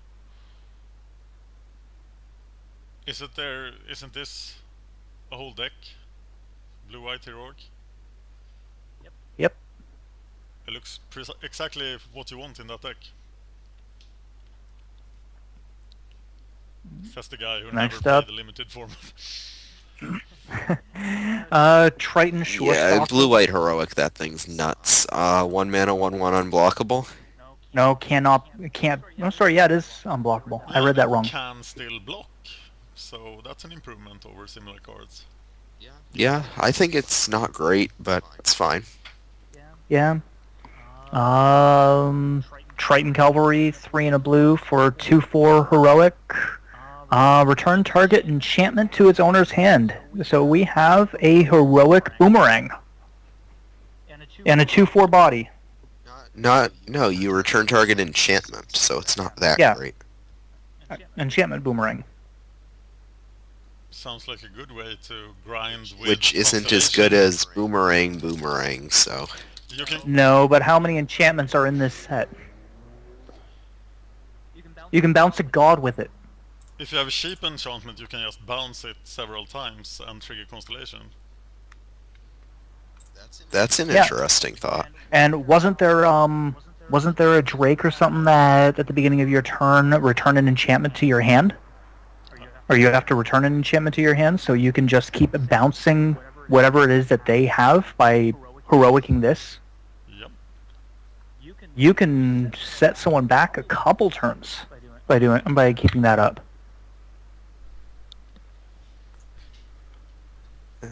I don't know. I think it's fine. Next we have Thassa's Ire. For a single blue, it's an enchantment. For 3 and a blue, you may tap or untap target creature. You don't usually get up to 8 mana in the format, but if you do, that's absolutely insane. Looks like an inspiration enabler, Yep. a flood-like effect. Seems very versatile. It's a turn one drop, and later application. That's pretty damn powerful. Tapping their Voltron forever with 4 mana. Yeah. Yeah, but then they would Voltron out to a couple of different creatures, which is fine because you would be able to deal with one of them with one of your guys. So I guess it makes sense. Yeah, that's fine. You can also use it to untap your own creature. Remember, inspired, as bad as it was, is a thing in this format. Yep. Thassa's Devourer, 4 and a blue, 2/6 Constellation, mill 2. Okay. I mean, it could be a thing.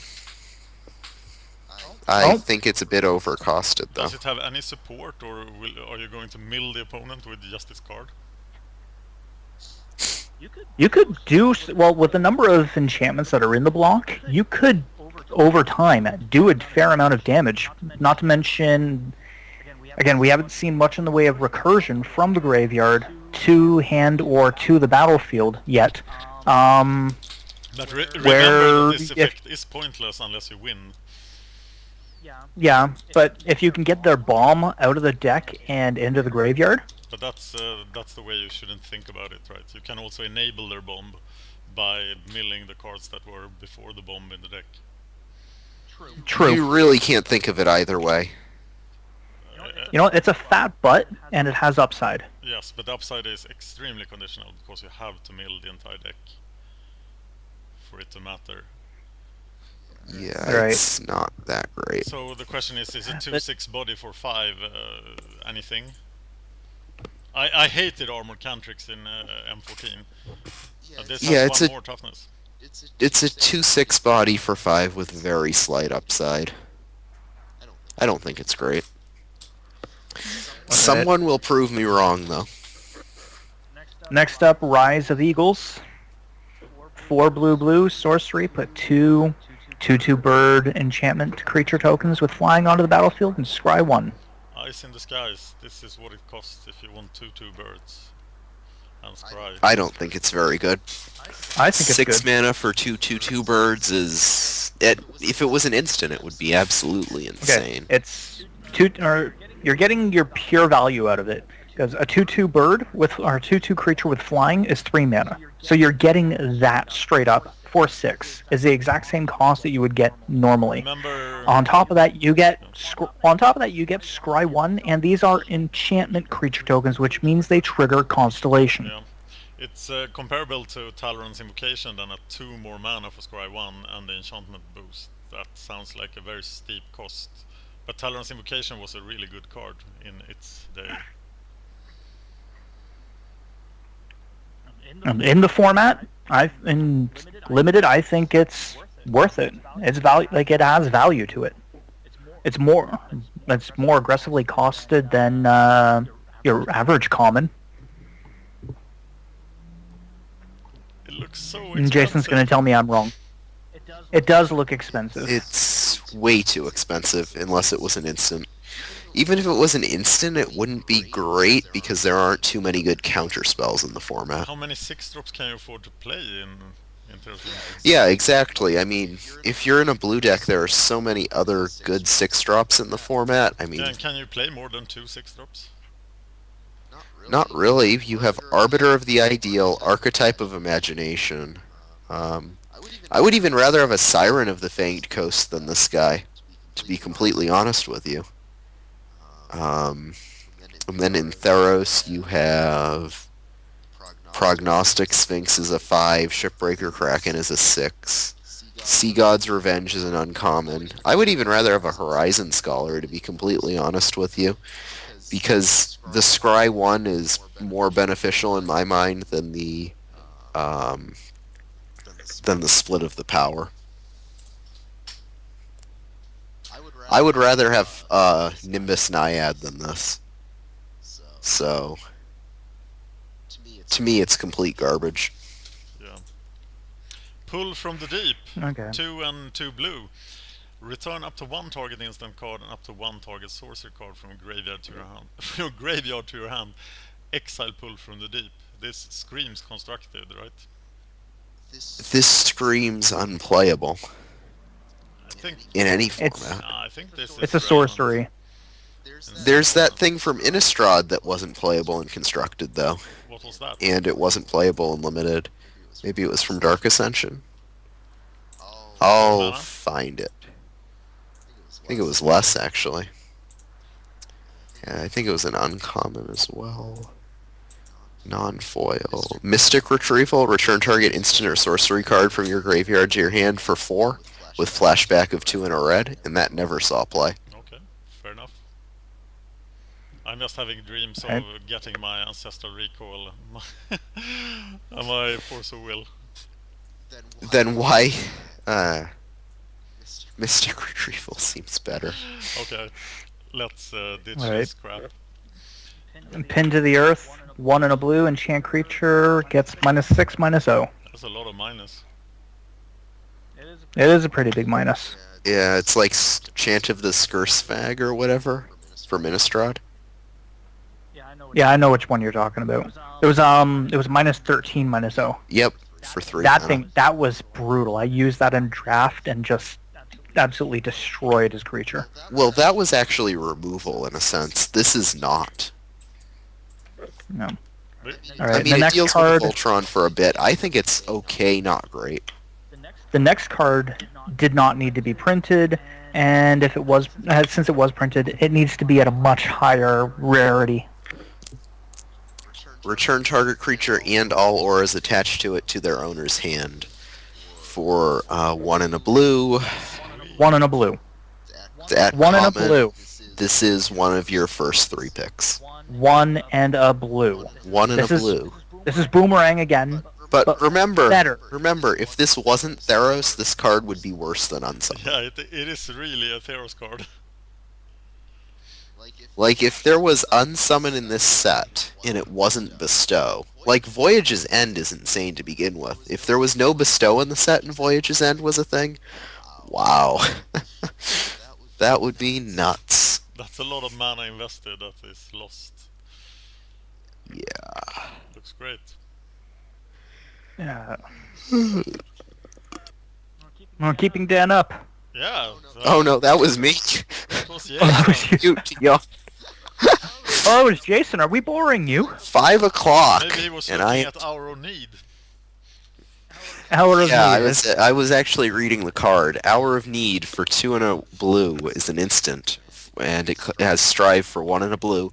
Exile any number of target creatures its controller puts a 4/4 blue Sphinx with flying onto the battlefield. That's a couple of wasted heroic triggers if you're exiling the guys, depending on what. they I'm do. looking about at you 2 for 1 yourself on turn 3 for a 4/4. Use turn your 2 3, drop. 4/4 flyer. Yeah, I think this Yeah. is fine. That's an instant. Yeah, that's ew. At the end of turn 3, I'm going to give myself a 4/4 It flyer. reminds me of Devout Invocation, but yeah, having 4/4 flyers in multiples are pretty good Devout from Invocation. M14. Oh, and here's that's something- the Talrand's Invocation thing? No, or- Devout Invocation is tap any number of target creatures. You get a 4/4 angel for every creature. Oh, yeah. But this is better. Yeah, it's definitely faster. Yeah. Alright. Is Devout Invocation playable in your mind? Yes, I think it's Oh. a bomb actually. I think it's one of the better cards in I M14. think it's a bomb as well, but is white playable? Yes, I think white is extremely underdrafted. In this Really? 19 match win streak in M14, I had blue-white decks most of the time because white is so Well, undrafted. So. that's because blue makes up for it, so you're blue and then white splashing for something like Sarah Angel or Banisher Priest. Mostly removal and stuff like Devout Invocation. So you get the pacifisms and the flares. And then you get the ground guys to stop the green decks. So you can win with your flyers. There's also some decent flyers in white. Sarah Angel, of course, but the Griffin and stuff. But now we're talking M14 again. Back to Theros. Oh, I was on mute. You've successfully made me want to stream M14 all day tomorrow, Great. so I might. So, would you ever play a 4-mana counterspell? I played Bones to Ashes, was that what it was called? In Dark Ascension Limited? I didn't play that format. Not often, but I did play it. I liked Rewind. I Rewind hate is Rewind. different. Rewind into another counterspell or rewind into Restoration Angel. Oh well, then it's pretty good. Yeah, that's what people were doing in Constructed. I think it's called Bones to Ashes. I'm just pulling it up, and Moto froze because I may own 9,000 cards, but I don't own a lot more. So when I set that equal to 0, Are you on the new it client crashes. again? No, I went back to the old client. I got sick of it after I actually just switched over about 10 minutes ago. Yeah. Bone to Ash is the card, and that's 4 mana counter a creature draw card. Sounds better than this. Yeah, it does. Move. Unless there's a mill theme, which it doesn't seem like there is, considering there are 2 blue cards left. Yeah. Cloak. And there was none in Theros Reborn. Maybe in triple Journey it could be a thing, but not really. Cloaked Siren for 3 and a blue, 3/2 flash flying. Isn't there a card with this name with this exact stats already? It's a 2/3. Oh, Sea Kite, right. Which is one of my favorite cards ever. And you're not gonna flash this guy in a block as often as you flash Right. a Sea Kite, so I think I prefer It's the more of Sea Kite.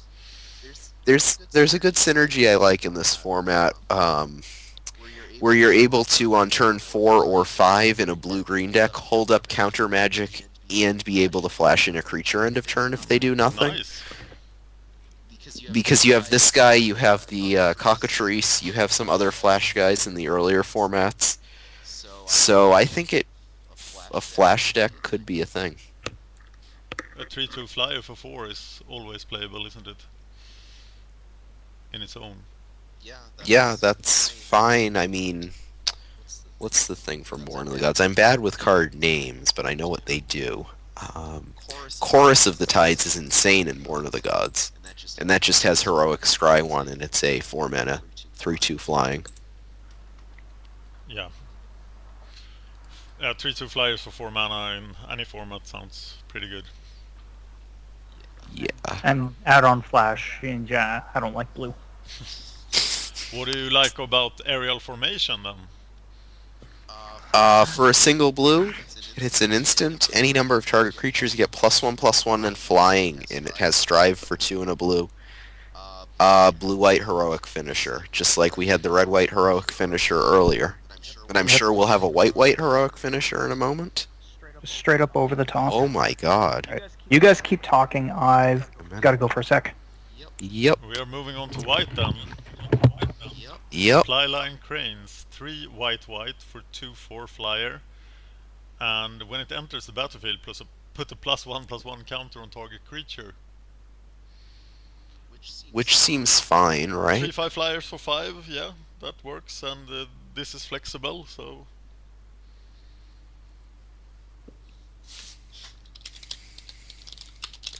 Siege Mastodon in the air is the worst case here. Which is fine. Yeah, sounds good to me. Stonewise Fortifier for 1 and a white. It's a 2/2, so it's a bear at worst. For 4 and a white, prevent all damage that would be dealt to it by target creature this turn. So it's a bear with upside. Yeah, it seems like the slowest way ever to stop a Voltron. which is fine in this format as long as they don't have trample, which, unless they're in green, they don't have Trample trample. is hard to come by, isn't it? Right, just green and red. Yep. Sky Spear Cavalry for 3 white white, 2/2 flying double strike, uncommon. This guy's insane. Yeah, that looks pretty good. It's Wingsteed Rider, but a lot better. Yes. And one enchantment on this guy hits you for a lot. Yeah. Hello. Alright. A lot of text on the next card. Skybind. When I see this much text, I'm pretty sure it's going to be unplayable or insane, but I haven't read it yet. 3 white white for an enchantment. Whenever it or another enchantment enters the battlefield under your control, exile target non-enchantment permanent. Return that card to the battlefield under its owner's control at the beginning of the next end step. Unplayable and limited. Interesting in Commander. Garbage. What about a Commander deck, though, with ETB effects? With ETB effects? This You know what I'd with ra- you know what I'd- Thragtusk, You know what I'd rather play? this Presto. Conjurer's Closet. Fair enough. Next we have Reprisal. For 1 and a white, destroy target creature with power 4 or greater. It can't be regenerated. Instant, stop your Voltron.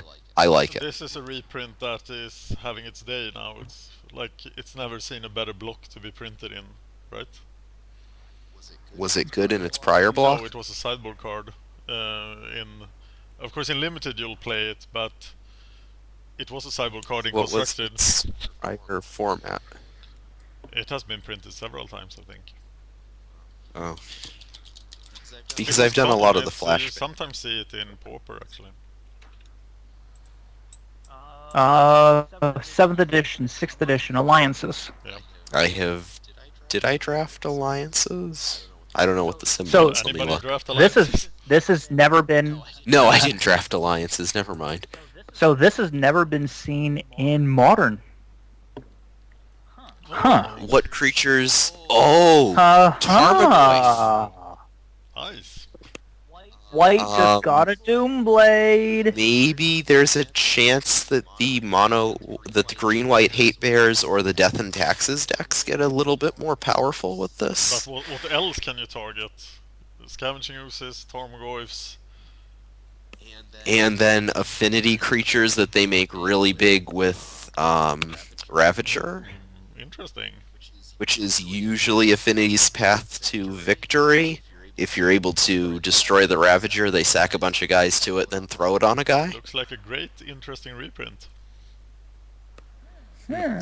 I might want to try the Death and Taxes deck in Modern now. All right. So I have to admit, I missed the first few of the spoilers for White, but oh my god, I'm loving what they're printing here. Yes, I would agree. Next up, Quarry Colossus. 5 white white, 5/6. Enters the battlefield, put target creature into its owner's library just beneath the top X cards of that library, where X is the number of planes you control. We have a Tucker. We have a 5-mana 5/6 with the added effect of 7 mana, 5/6. what's it called? It's like the white primordial from Gatecrash. No, I'm thinking of the Commander card that's really good in Legacy right now. Commander 2014 card. Yeah, I know what you're talking about, but that doesn't cost 7. No, that costs X, but I'm saying it comes with a body, and I like it. Yeah, it can tuck. I like that. That's definitely useful. But Yeah, get but to it's a 7 7-mana creature. I think you have to be in a green-white ramp deck of sorts.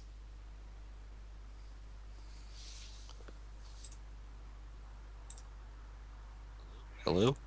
I'm still here. Yeah, Don't worry. consider the white primordial from Gatecrash, which was unplayable in Gatecrash and then suddenly was quite playable in... Well, all the primordials were insane. Yeah. Unexpectedly Absent is the card I was thinking of. Yes, that's the one.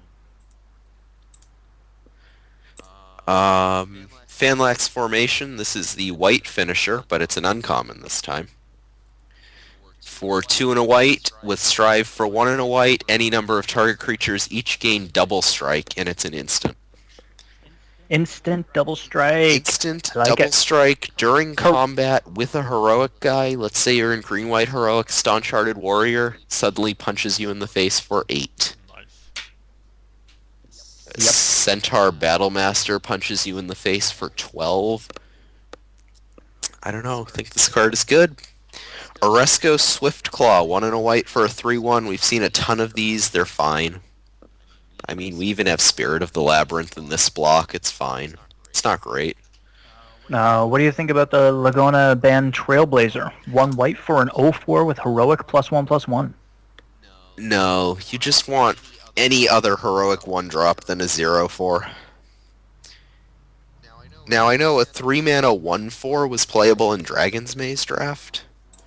Forget what he's called. 1 mana 0/4 was playable in M13. But you have to be Has very, snare very squad. defensive. But that's because it taps a creature. I just don't think this guy is good. It's counterintuitive.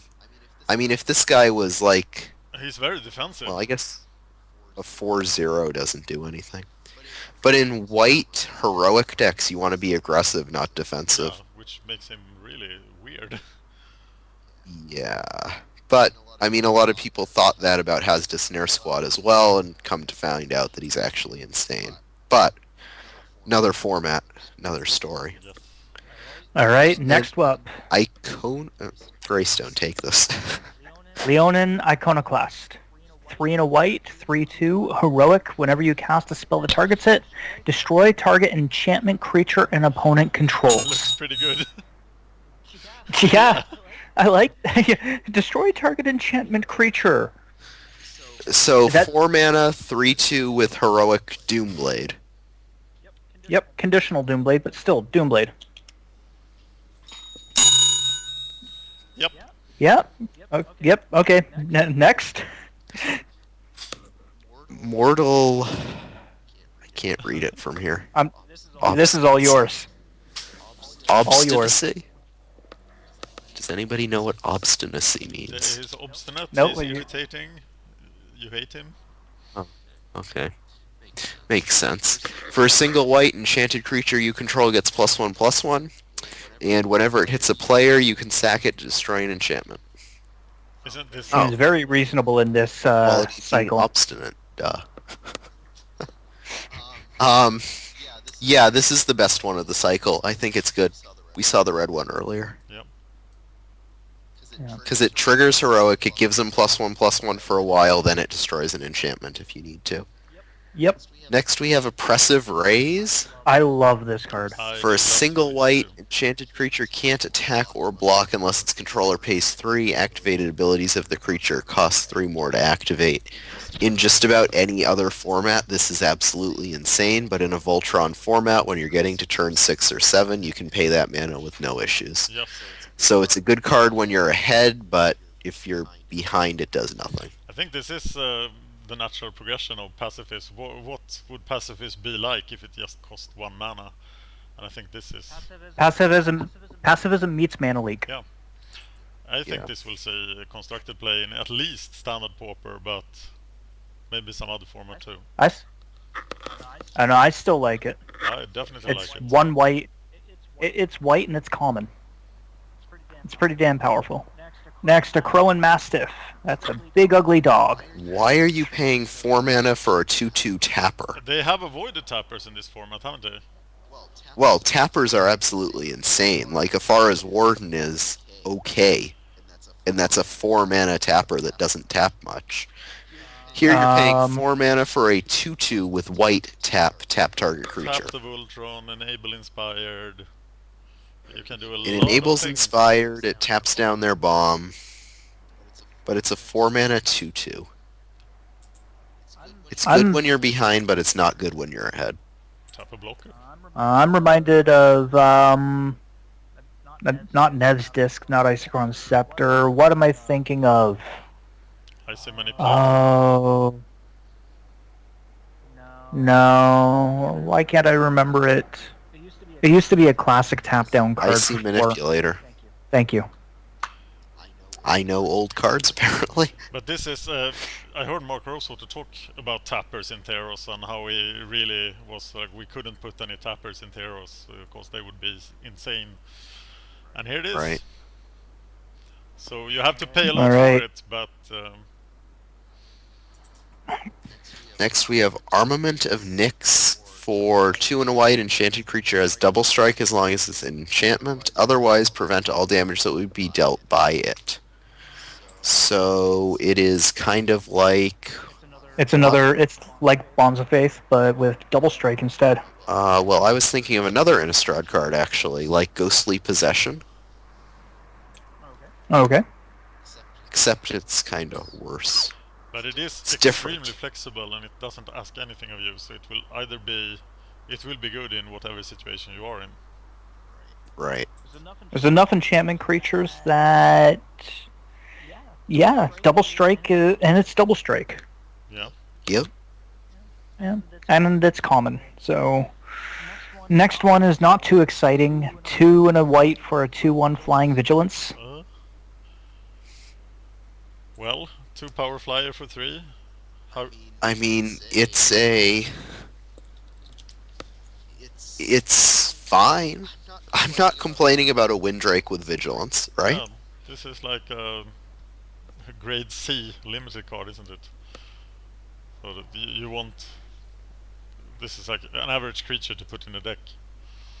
Right. It's a 15th to 20th playable. Yeah. It's not a 23rd playable by any stretch. Yep. Next we have Harvest Guard Alcides for 2 and a white, Constellation 2/3. When it or another enchantment enters battlefield under your control, prevent all damage that would be dealt to target creature this turn. What? He's fine. It's not bad. But can you? I have to say, Don't you want that Oh, effect to wait. be instant? But you have to. An enchantment have to enter the battlefield under your control. Does it matter if it's instant or not? Because you put that down, Yeah. you attack in with your, we'll say for the sake of argument, a 5/5. They can't block and trade it, so they either chump block or they take damage. So you're getting a 1-for-1, or you're lava axing them and getting a 2/3. And it's repeatable. So This guy's actually really good. White seems insane in both Journey into Nyx and Born of the Gods.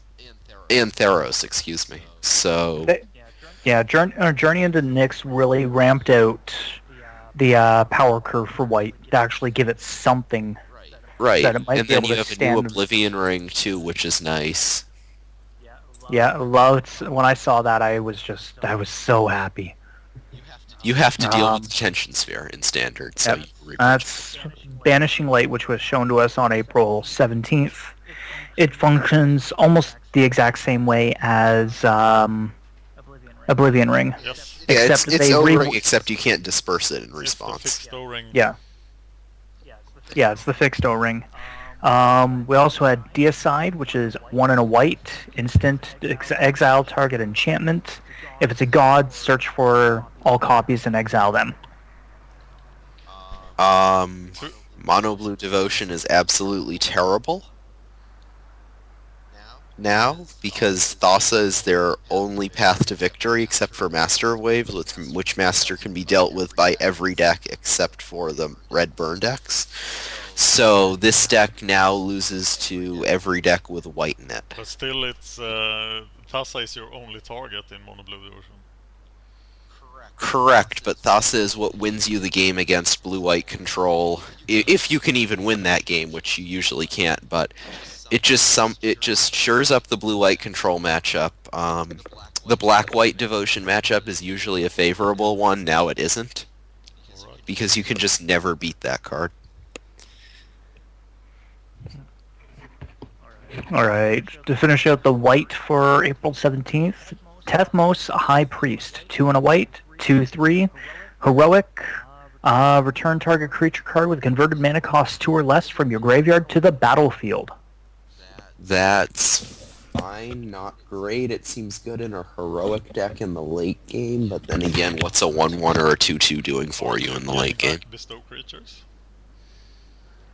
To the battlefield? Oh, to cheap, the battlefield. cheap bestow. Yeah, Right. seems bad. Next we have Dictate of Erebos for 3 and 2 black. Enchantment with Flash. Whenever a creature you control dies, each opponent sacks a creature. Grave Pact Yes. is I back. like it. This is This card is going to be insane. Get your playset while it's what's cheap. interesting about it is it's another card that shores up the matchup for mono black over mono blue. Because this makes it, I mean, you can already kill their Master of Waves. You can do a lot of damage as it is, but this allows you to completely demolish their board unless they're making everything unblockable with Thassa. And even at that point, you can just attack into stuff and trade off your creatures for a creature and make them sacrifice.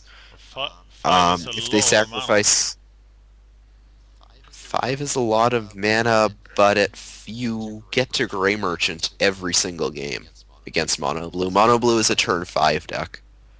Turn 4 at best. mana. So what are you cutting for it? It's a sideboard card. There's a lot of different sideboards for Mono Black currently. I think this is a Mono Black card for Star City Opens, not necessarily online. Online, you should probably be playing Staffs because of the red-white burn decks, but this doesn't seem so great online because everyone's playing red-white burn, and that's not a very good matchup for you. Alright. Nyx Weaver for 1 black and a green, 2/3 with reach. At the beginning of your upkeep, mill the top 2 cards of your library, and for 1 black green and exile it, return target card from your graveyard to your hand. I don't think it's too good. I don't think it's bad If it though. was to the battlefield, it would be pretty awesome. Yeah, but I don't know. It's like a worse tutor effect. A 2/3 with reach doesn't do too much for you. I guess it slows him down for a bit, but it's a worse tutor in my mind. The next card is interesting. Renowned Weaver. Another Weaver. 1 green for a 1/1, 1 and a green. Sack it. Put a 1/3 green spider enchantment creature token onto the battlefield. With reach. Do you want to be paying... Do you want a 1/3 green spider on turn 2, or do you want a bear on turn 2? Probably want a bear. Exactly. But if you've got the open mana, this could combat trick into stopping or at least hindering something later on. Onboard combat tricks are really useless. It looks like a worse Centaur Sealer, doesn't it? Yeah. Centaur... The Centaur's Herald. Centaur's Herald, yeah. Healer is the one that gains life. Next we have Brain Maggot. For 1 and a black, it's a 1/1. When it ETBs, target opponent reveals his or her hand and you choose a non-land card from it. Exile that card until Brain Maggot leaves the battlefield. So this is your worst Tide Hallow Sculler of the set. It's the fixed Mesmeric Fiend, right? Yes. Fixed Mesmeric Fiend, worst Tide Hallow Sculler. Yeah. It's okay. Not great. We'll skip over the Conspiracy for now. Yeah, because you can't read the card. Well, we'll talk about that at the end and speculate on it a bit. Strength from the Fallen for 1 and a green with Constellation. It's an enchantment. When it or another enchantment enters the battlefield, target creature gets +X/+X, where X is the number of creature cards in your graveyard. It's good in the green-black deck that runs Commune from the Gods, which isn't really a deck as it is, so... Well, it does synergize with that Nyx Weaver. I still don't think it's great. That's 2 uncommons from your first pack, so it's really unlikely that it's going to do anything. Right? Is it an enabler for the Golgari deck in Standard? That everybody wants to work? Well, it's not really an enabler, because I think you want to power out a Jared more than you want this. Yeah. Or a Night Howler or something like that. I mean, it's a budget way to play. I guess, Well, yeah. Harness by Force for 1 red, 2 and a red Strive, it's a rare. Active Treason any number of creatures. Active Treason with Kicker. that Nice. sounds good. I like it. Yes, it does. I'm disappointed that it's at rare. I would have thought maybe uncommon. I think it is at rare for a reason. Yeah, Active Treason is a fine magic card to begin with, but if you can Active Treason twice on turn 6, that's just insane. Because you deal with 2 of their blockers and get 2 more attackers. Yeah, and you get their Voltron on your If, side. if you've ever cast Active Treason in a normal format, twice in one turn, think about it with 2 Voltron creatures in this format. Sounds pretty good. Yeah. Yeah. Alright, next we have Golden Hind for 1 and a green, 2/1 elk, tap to add green.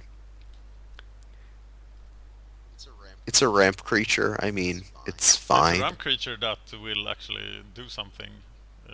Right. So, I would rather have Elvish Mystic if I had a choice. yeah, because that ramps But- a lot faster than this does. Right. But it's Elmer. It's Elmer and he's not being killed. Interesting. Yep. It's a very, very pretty Elmer. It's hippie Elmer Interesting. with flowers and stuff. Yep. Hippie Elmer. I think we've coined that. Did Limited Resources say that yet? I haven't listened to I the don't show know. for a No. while. All right. Next, You Disciple. heard of- it here first. Golden Hind is Elmer? Hippie Elmer, and I am tweeting that right now. Okay, you do that. Disciple of Deceit. 1 black, 1 blue. 1/3 Inspired. So we actually have something with Inspired from this set. Whenever it becomes untapped, you may discard an on-land card. If you do, search your library for a card with the same converted mana cost as that card, reveal it, put it into your hand, then shuffle your library. That's a lot of work. Yeah. It is a lot of work, but it seems really, really powerful. Like, I mean, being able to tutor up, it's, what, transmute in a creature. Yes, and repeatable. A repeatable transmute in a creature. That's except it's non-land. Smells like a which constructed card. still- Possibly. But can you really Very use it in possible. limited? I don't know. You have to have a card with the 'Cause- same casting cost as the one you want. I think it's possible. It gets possible in limited. I don't know, like, unless you know exactly what's in your deck. I don't know. Sealed, maybe this could be a lot better because you can see everything that you're putting into the deck before you draft it, or before, as opposed to drafting. Yeah. So you could play around it.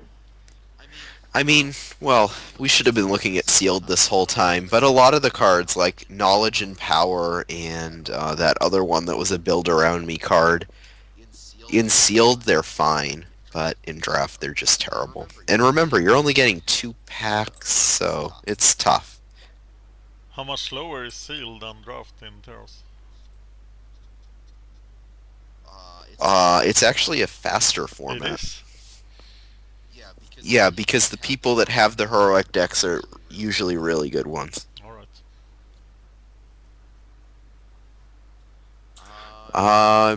Desperate Stand for a red and a white. It's an uncommon, and it costs a red and a white more for each target beyond the first. Any number of creatures get +2/+0, first strike, and vigilance. Unfortunately, it's a sorcery, but it's still absolutely insane. Well, And- in order to have vigilance, it had to be a sorcery. Yeah, but it would be fine as an If it instant. wasn't, then it wouldn't be. Then vigilance would be pointless. If it was an instant combat Right, trick, but then you could vigilance still would be on use it as a combat trick or a just a card to play main phase. That said, the art is absolutely insane on this card. Yeah, it looks For great. those of you who don't have the art, in a bigger version of the art in front of you, there's a link in the show notes. That's just amazing. All right. Now the next set. This is an entire cycle, which I think everyone got ripped off except for blue. Yeah, where are the Because seals? Blue's the best. Where are the seals? Everyone got ripped off except for blue, which pisses me off. But that's really slow card draw.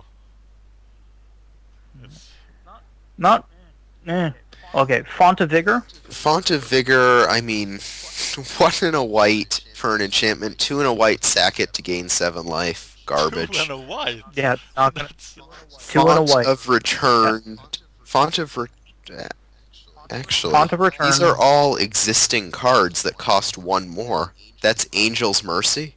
Font of Return for 1 and a black. Yeah, it's an enchantment. 3 and a black. Sack it. Return up to 3 creature cards from your graveyard to your hand. That's a card from Theros, March of the Return, but it costs 1 more. Font of Ire for 1 and a red. 3 and a red. Sack it to deal 5 to a player. That's a Lava Axe.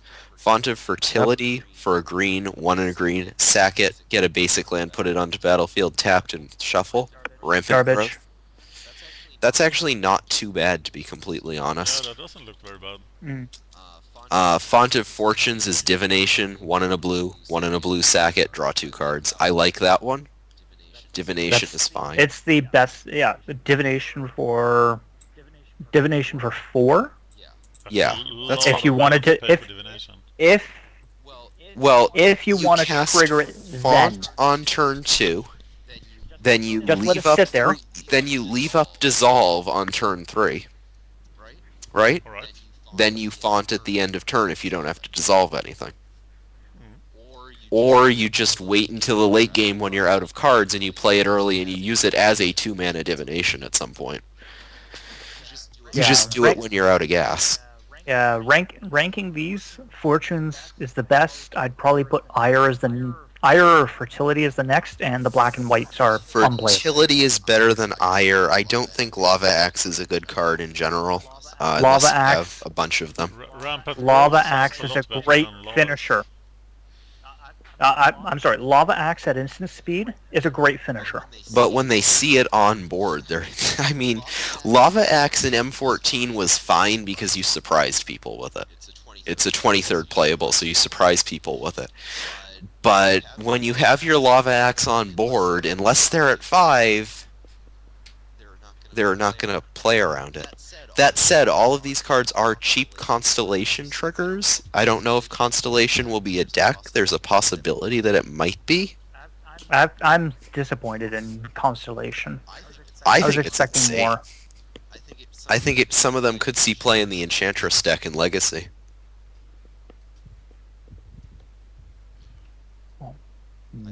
I don't think either of you know that deck.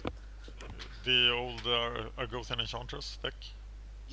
Yeah, there's a deck based around it in Legacy. Yeah. Next we have God. It's essentially Hate Bears, except it's enchantments. God Hunter Octopus.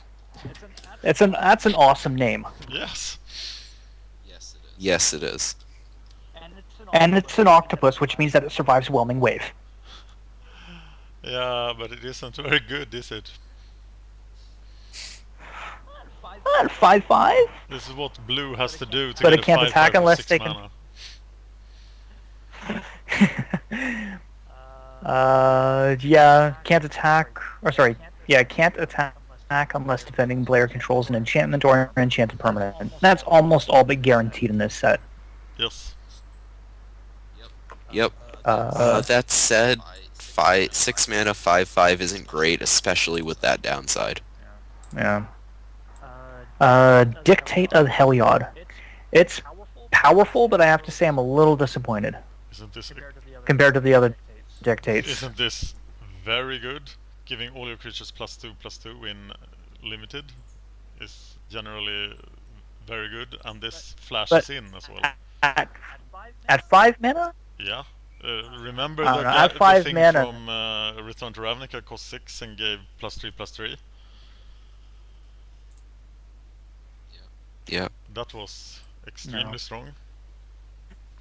And this is 5 mana with flash, so it's a combat. This is I insane. think this is really great.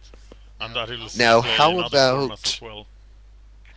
How about the design that Mark Rosewater was talking about earlier in the block as Hercules, Bearer of Heavens? For 7 and a red, it's a 10/10. When it dies, destroy all permanents at the beginning of the next end step. This will see so much casual play that I know, this is going to be awesome in Commander. I'm probably going to hate it, but... All I can say is Elvish Piper and Undying Evil. Oh my god. what's No, it's at the end of turn, though. that card? So that- Yeah. Read, So you pay, you got your Elvish Piper down. You pay your 1 green, bring that in, Undying Evil it. No, when it dies, it would undie, and then at the end of turn, all permanents would be destroyed, including it. but if it So has you Undying dies at Evil the end on of it turn? at the end of turn, it will return right after it dies. So it'll come back as an 11/11. But this creature has to die to destroy all permanents. It's not when it enters the battlefield. So you would need Undying Evil and a way to remove the plus And a way to plus remove it. counter. What was that So it's- Tears card? Journey realistic. to the Underworld? Yeah, that's... Oh. Red What? black What? combo deck? Rescue from the Rescue, Underworld. Rescue.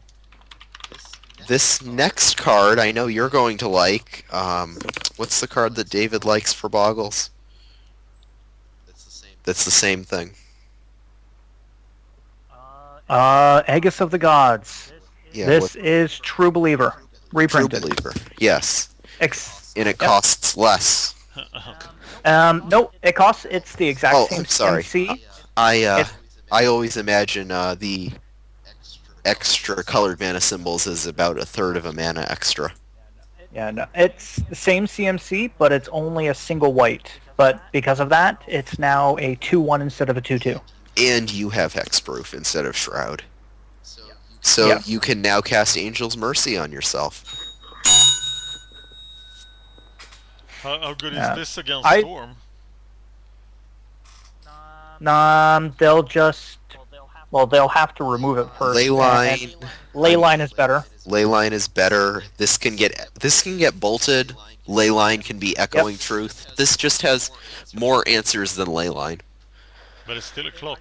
I have to say, in standard, this will be decent for at least forcing burn your opponent deck. to deal with it against the burn deck. They'll Yeah. have to deal with it, and also any mid to late game Thoughtseize. It's interesting. Usually the Thoughtseize is turn 1 or 2, though, but I see where you're going. Next we have Daring Thief for 2 and a blue, inspired 2/3. When it becomes untapped, exchange control of target non-land permanent you control and target permanent an opponent controls that shares a card type with it. Daring Thief in Commander, exchange my Tybalt for your Jace. If you can trigger Inspire, Exchange my this Tybalt is for your anything. repeatable switcheroo in Limited. And Switcheroo was great in M13. Yeah, so this looks really good, doesn't it? It looks great for limited. It looks even. Yeah, it looks even better for casual. Next, Battlefield Thaumaturge, 1 and a blue for a 2/1. Each instant or sorcery spell you cast costs 1 less to cast for each creature it targets. So this is your enabler. Yep. For With Heroic. Whenever you cast a spell that targets it, he gains hexproof until end of turn. That seems like a kind of redundant ability because you're usually casting a giant growth on him to save him from a lightning bolt. So, needless to say, it's a 2-mana 2/1 playable on its own with massive upside. It makes drive cards a lot better. It makes anything that Yep. targets a creature much better. I mean, Hopeful Eidolon is a 3-drop, unless it's... Oh, it's Nope. instant or sorcery. Instants or sorceries. So if you pull this and a Hero of Iroha, you're going to be casting a lot for cheap. Yeah, but then your hand empties, and then you have to play the 4-mana Divination. Yeah. But Um, I like this next card. Eidolon of Rhetoric for 2 and a white, 1/4 uncommon, enchantment creature spirit. Each player can't cast more than 1 spell each turn. It's Rule of Law in a creature. Yep, and Rule of Law was never playable in Limited, correct? There seems to be a lot of Storm hate being reprinted here in new versions. So are you saying they're gonna put Storm in Huey? No, I'm saying that we're No. just hating Oh. Storm generally, as always. Yeah, but this is completely unplayable in Modern or Legacy, so... It is not unplayable in Modern. Not that. Yeah, no, not unplayable in Modern. 3 mana is a I lot like it. modern, but having a creature that... Wouldn't you rather have a rule of law than a creature? But as with Aegis of the Gods, rule of law is not the clock. Well, here you get the clock as well. Even though it's a 1-force, it's a crappy clock, but... It's a clock that also Well, can this full front. dies to... Well, I'm talking for Modern here. This is a clock that dies to creature hate, damage, and enchantment hate, whereas Rule of Law just dies to enchantment hate. I could see your argument if he was just a creature, but since he's an enchantment creature, I think he's bad. that is a valid point. I've been making a lot of Also those goes for today. Aegis of the Gods. Yeah, that's true too. I mean, you can grape shot targeting Aegis of the Gods, and then can't you redirect the rest of your grape shots to the... Oh no, you can't. Nope. Because they resolve one. That's a. You have Yep. to choose targets before then. So you can just double grape shot, I guess. That's a lot of work. That is a lot of work. Or you can just lightning bolt it, as we were saying. Yeah, but then you have to put lightning bolts into your storm deck. Oh, the one I run in paper runs lightning bolt. Some of them do, some of them don't. I mean, you can at least sideboard them, because this is a post-board card anyway. I run Bolt over Echoing Truth. I should probably be running Echoing Truth, but I don't have any, so... Alright, got through with Journey. Next we have Conspiracy, but what are your final thoughts on Journey into Nyx? It beats the crap out of Dragon's Maze. And Born of the And Gods. it's certainly... or Theros, for that matter. I actually might like drafting again for the first time since Triple Gate Crash.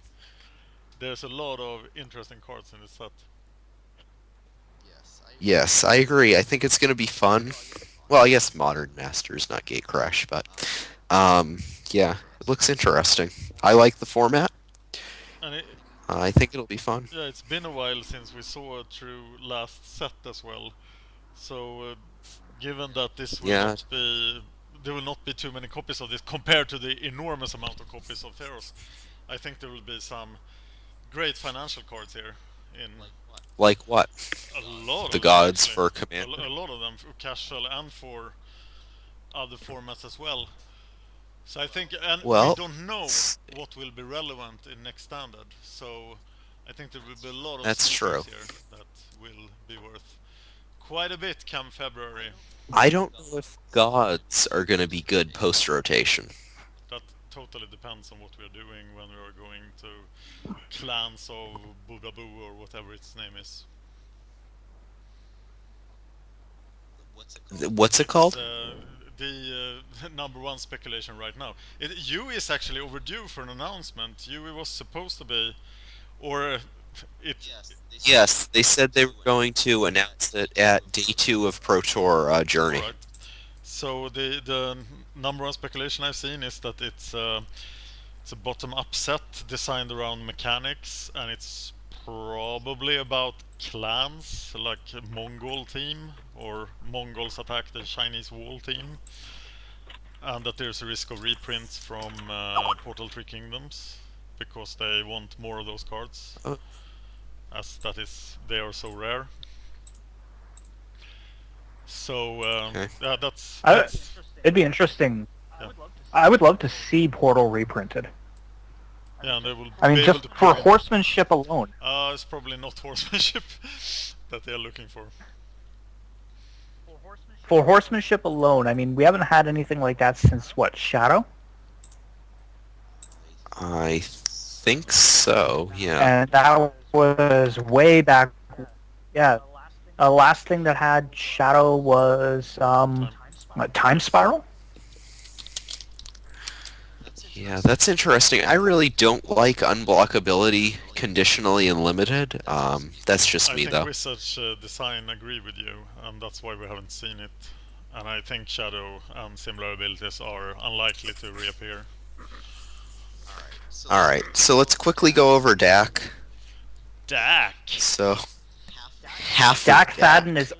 Faden is His text, finally getting a card, finally getting his represented. text is So I'm Dak happy to Faden- see this.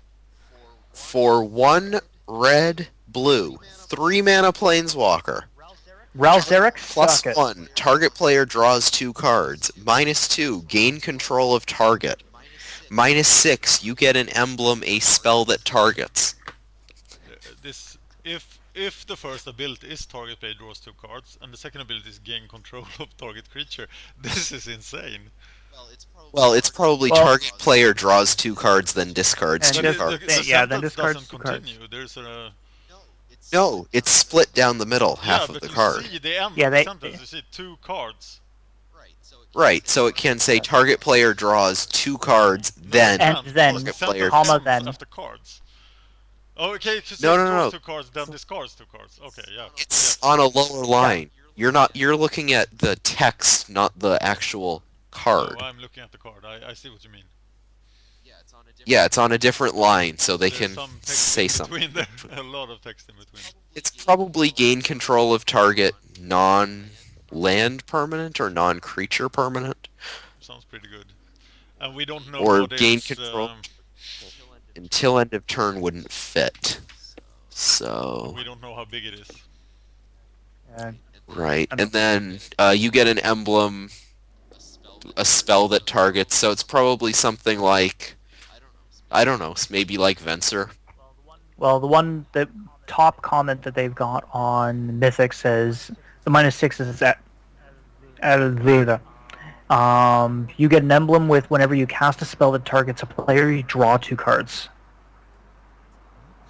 It's speculated at. Interesting.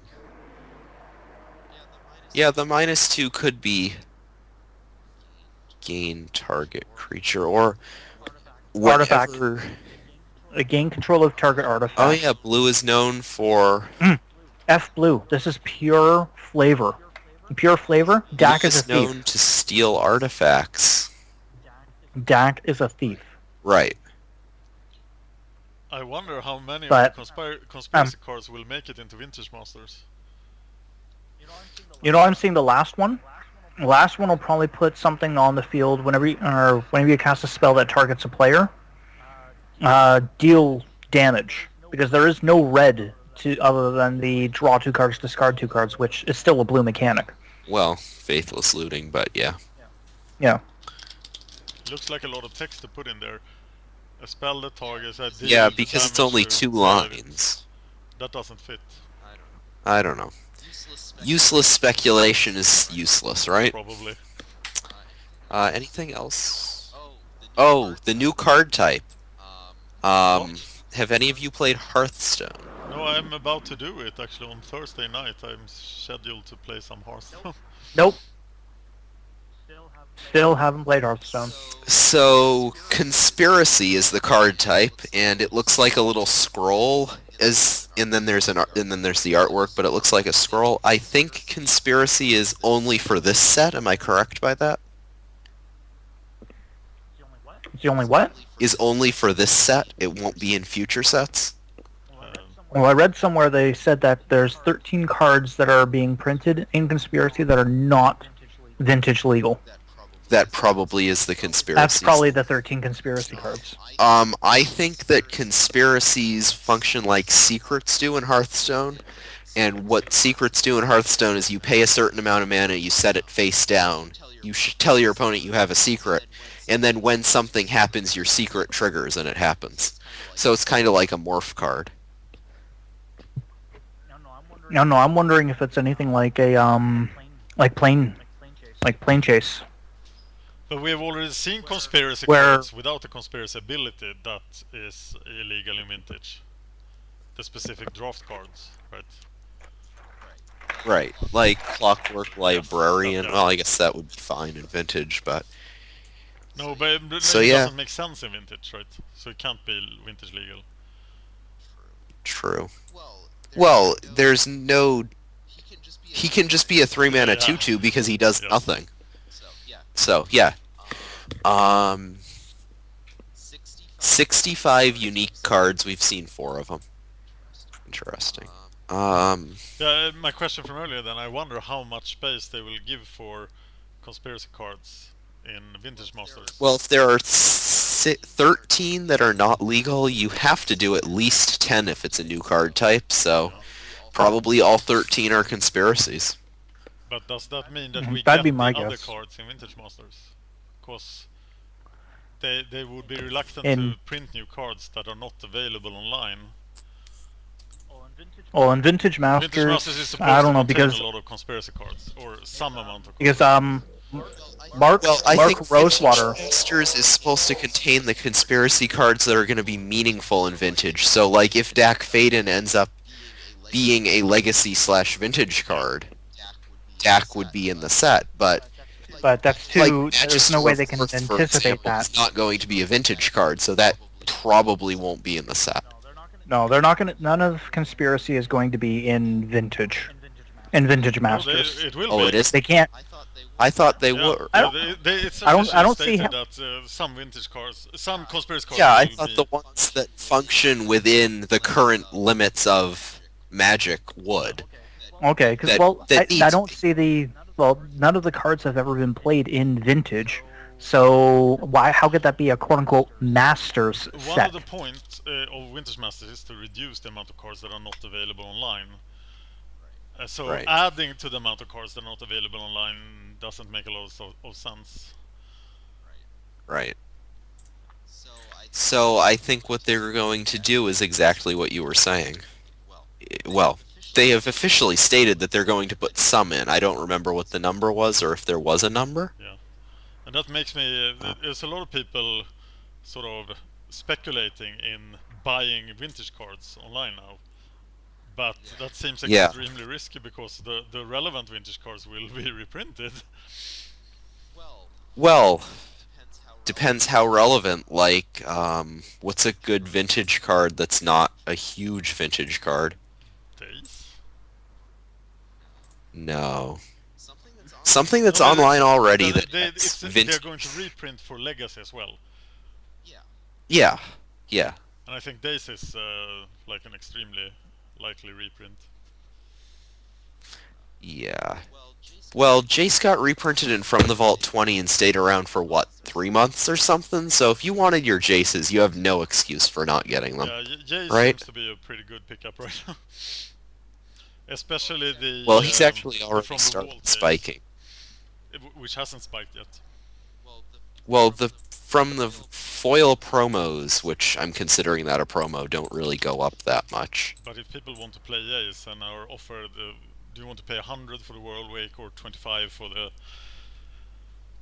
From the Vault? So I'm sure it will go up. It's, after all, one of the best cards in the game. Yep. Alright, so, is there anything else we want to mention? This is already a long episode. Wow, 2.5 hours. Yeah, So pretty long episode. I think we're pretty good wrapping it up. We can get to shoutouts. Yep, Moto Mart, Moto_Mart on Magic Online, MTG Madness, go check them out, links in the show notes. Let them know we sent you. Well, you can't really for Moto Mart, but we're not going to fault you for trying. Dan, do you have anyone you want to shout out I'll to? do shout out to Brennan, Cerulean, and to Baba for doing awesome Oh. work with the YouTube channel, Magic Gathering Stories. I thought you were meaning another Brennan. No, I was gonna no. say, No, no. no. Cerulean then. Okay, well, shout out to you guys. I don't know who you are, but if Dan shouts you out, you're likely good people. They are good people. They are good people. If Grace Alright. shouts you out, I don't know.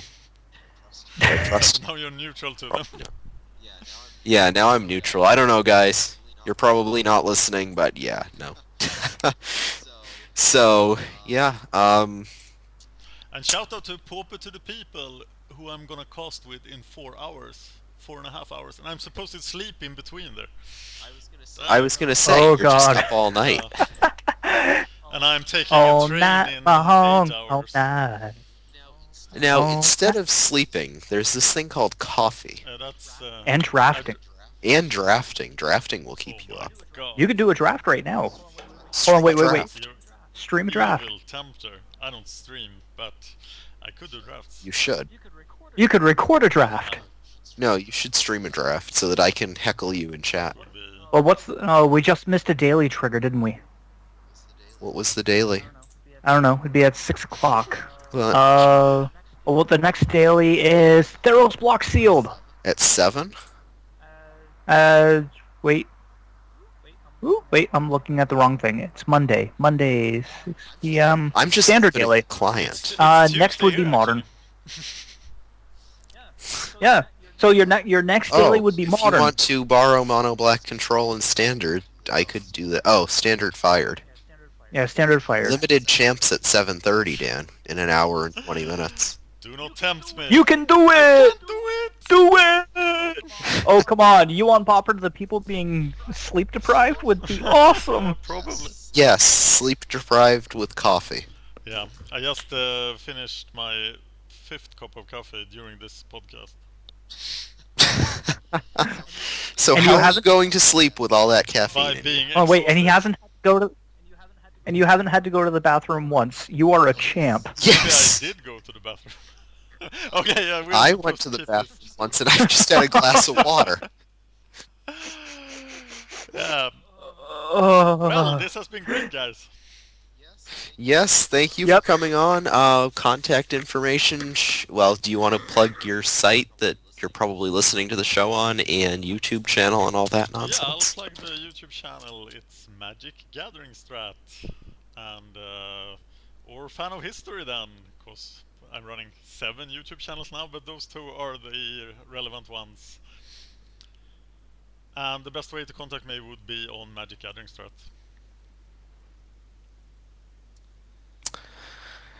All right, and Greystone, no. or our stuff You you can can just go find- in the show notes. Yeah, I could do show notes. Everyone who's listened to us for a while knows how to get a hold of us. Yep. Especially our haters, so shout Hi, out to Brian. them. They always find you, don't they? Oh, they love us. They do, actually. Oh, I have to get those rants for you to listen to. Alright. All right, so thank you all very much for listening. We will be back next week. And please, comment. Comment, Yes, comment, we comment. we might release the pancake rant if we get enough. What's the threshold for comments? Pancake and naked men. No, we're only releasing the pancake one. Oh. 5 comments and we'll release it. 10, 7. 8.5, 8.5 comments. 6. 8.5 comments. There's both of them. The rant one is the one that you probably want to listen to. The pancake rant is the one that's about pancakes. Awesome. All right. So thank All right. you all very much for listening. 8.5 comments, and we release the pancake rant. Comment now. And that's between MTGO Strat and MTG Cast, or tweets at me or whatever. So, we'll be back next week, episode 52. Just ended. Respectable. Yeah. We've been doing it for 52 weeks now, which would be a year, but we had a 3-month break. Everyone needs a break. And we're off. All right.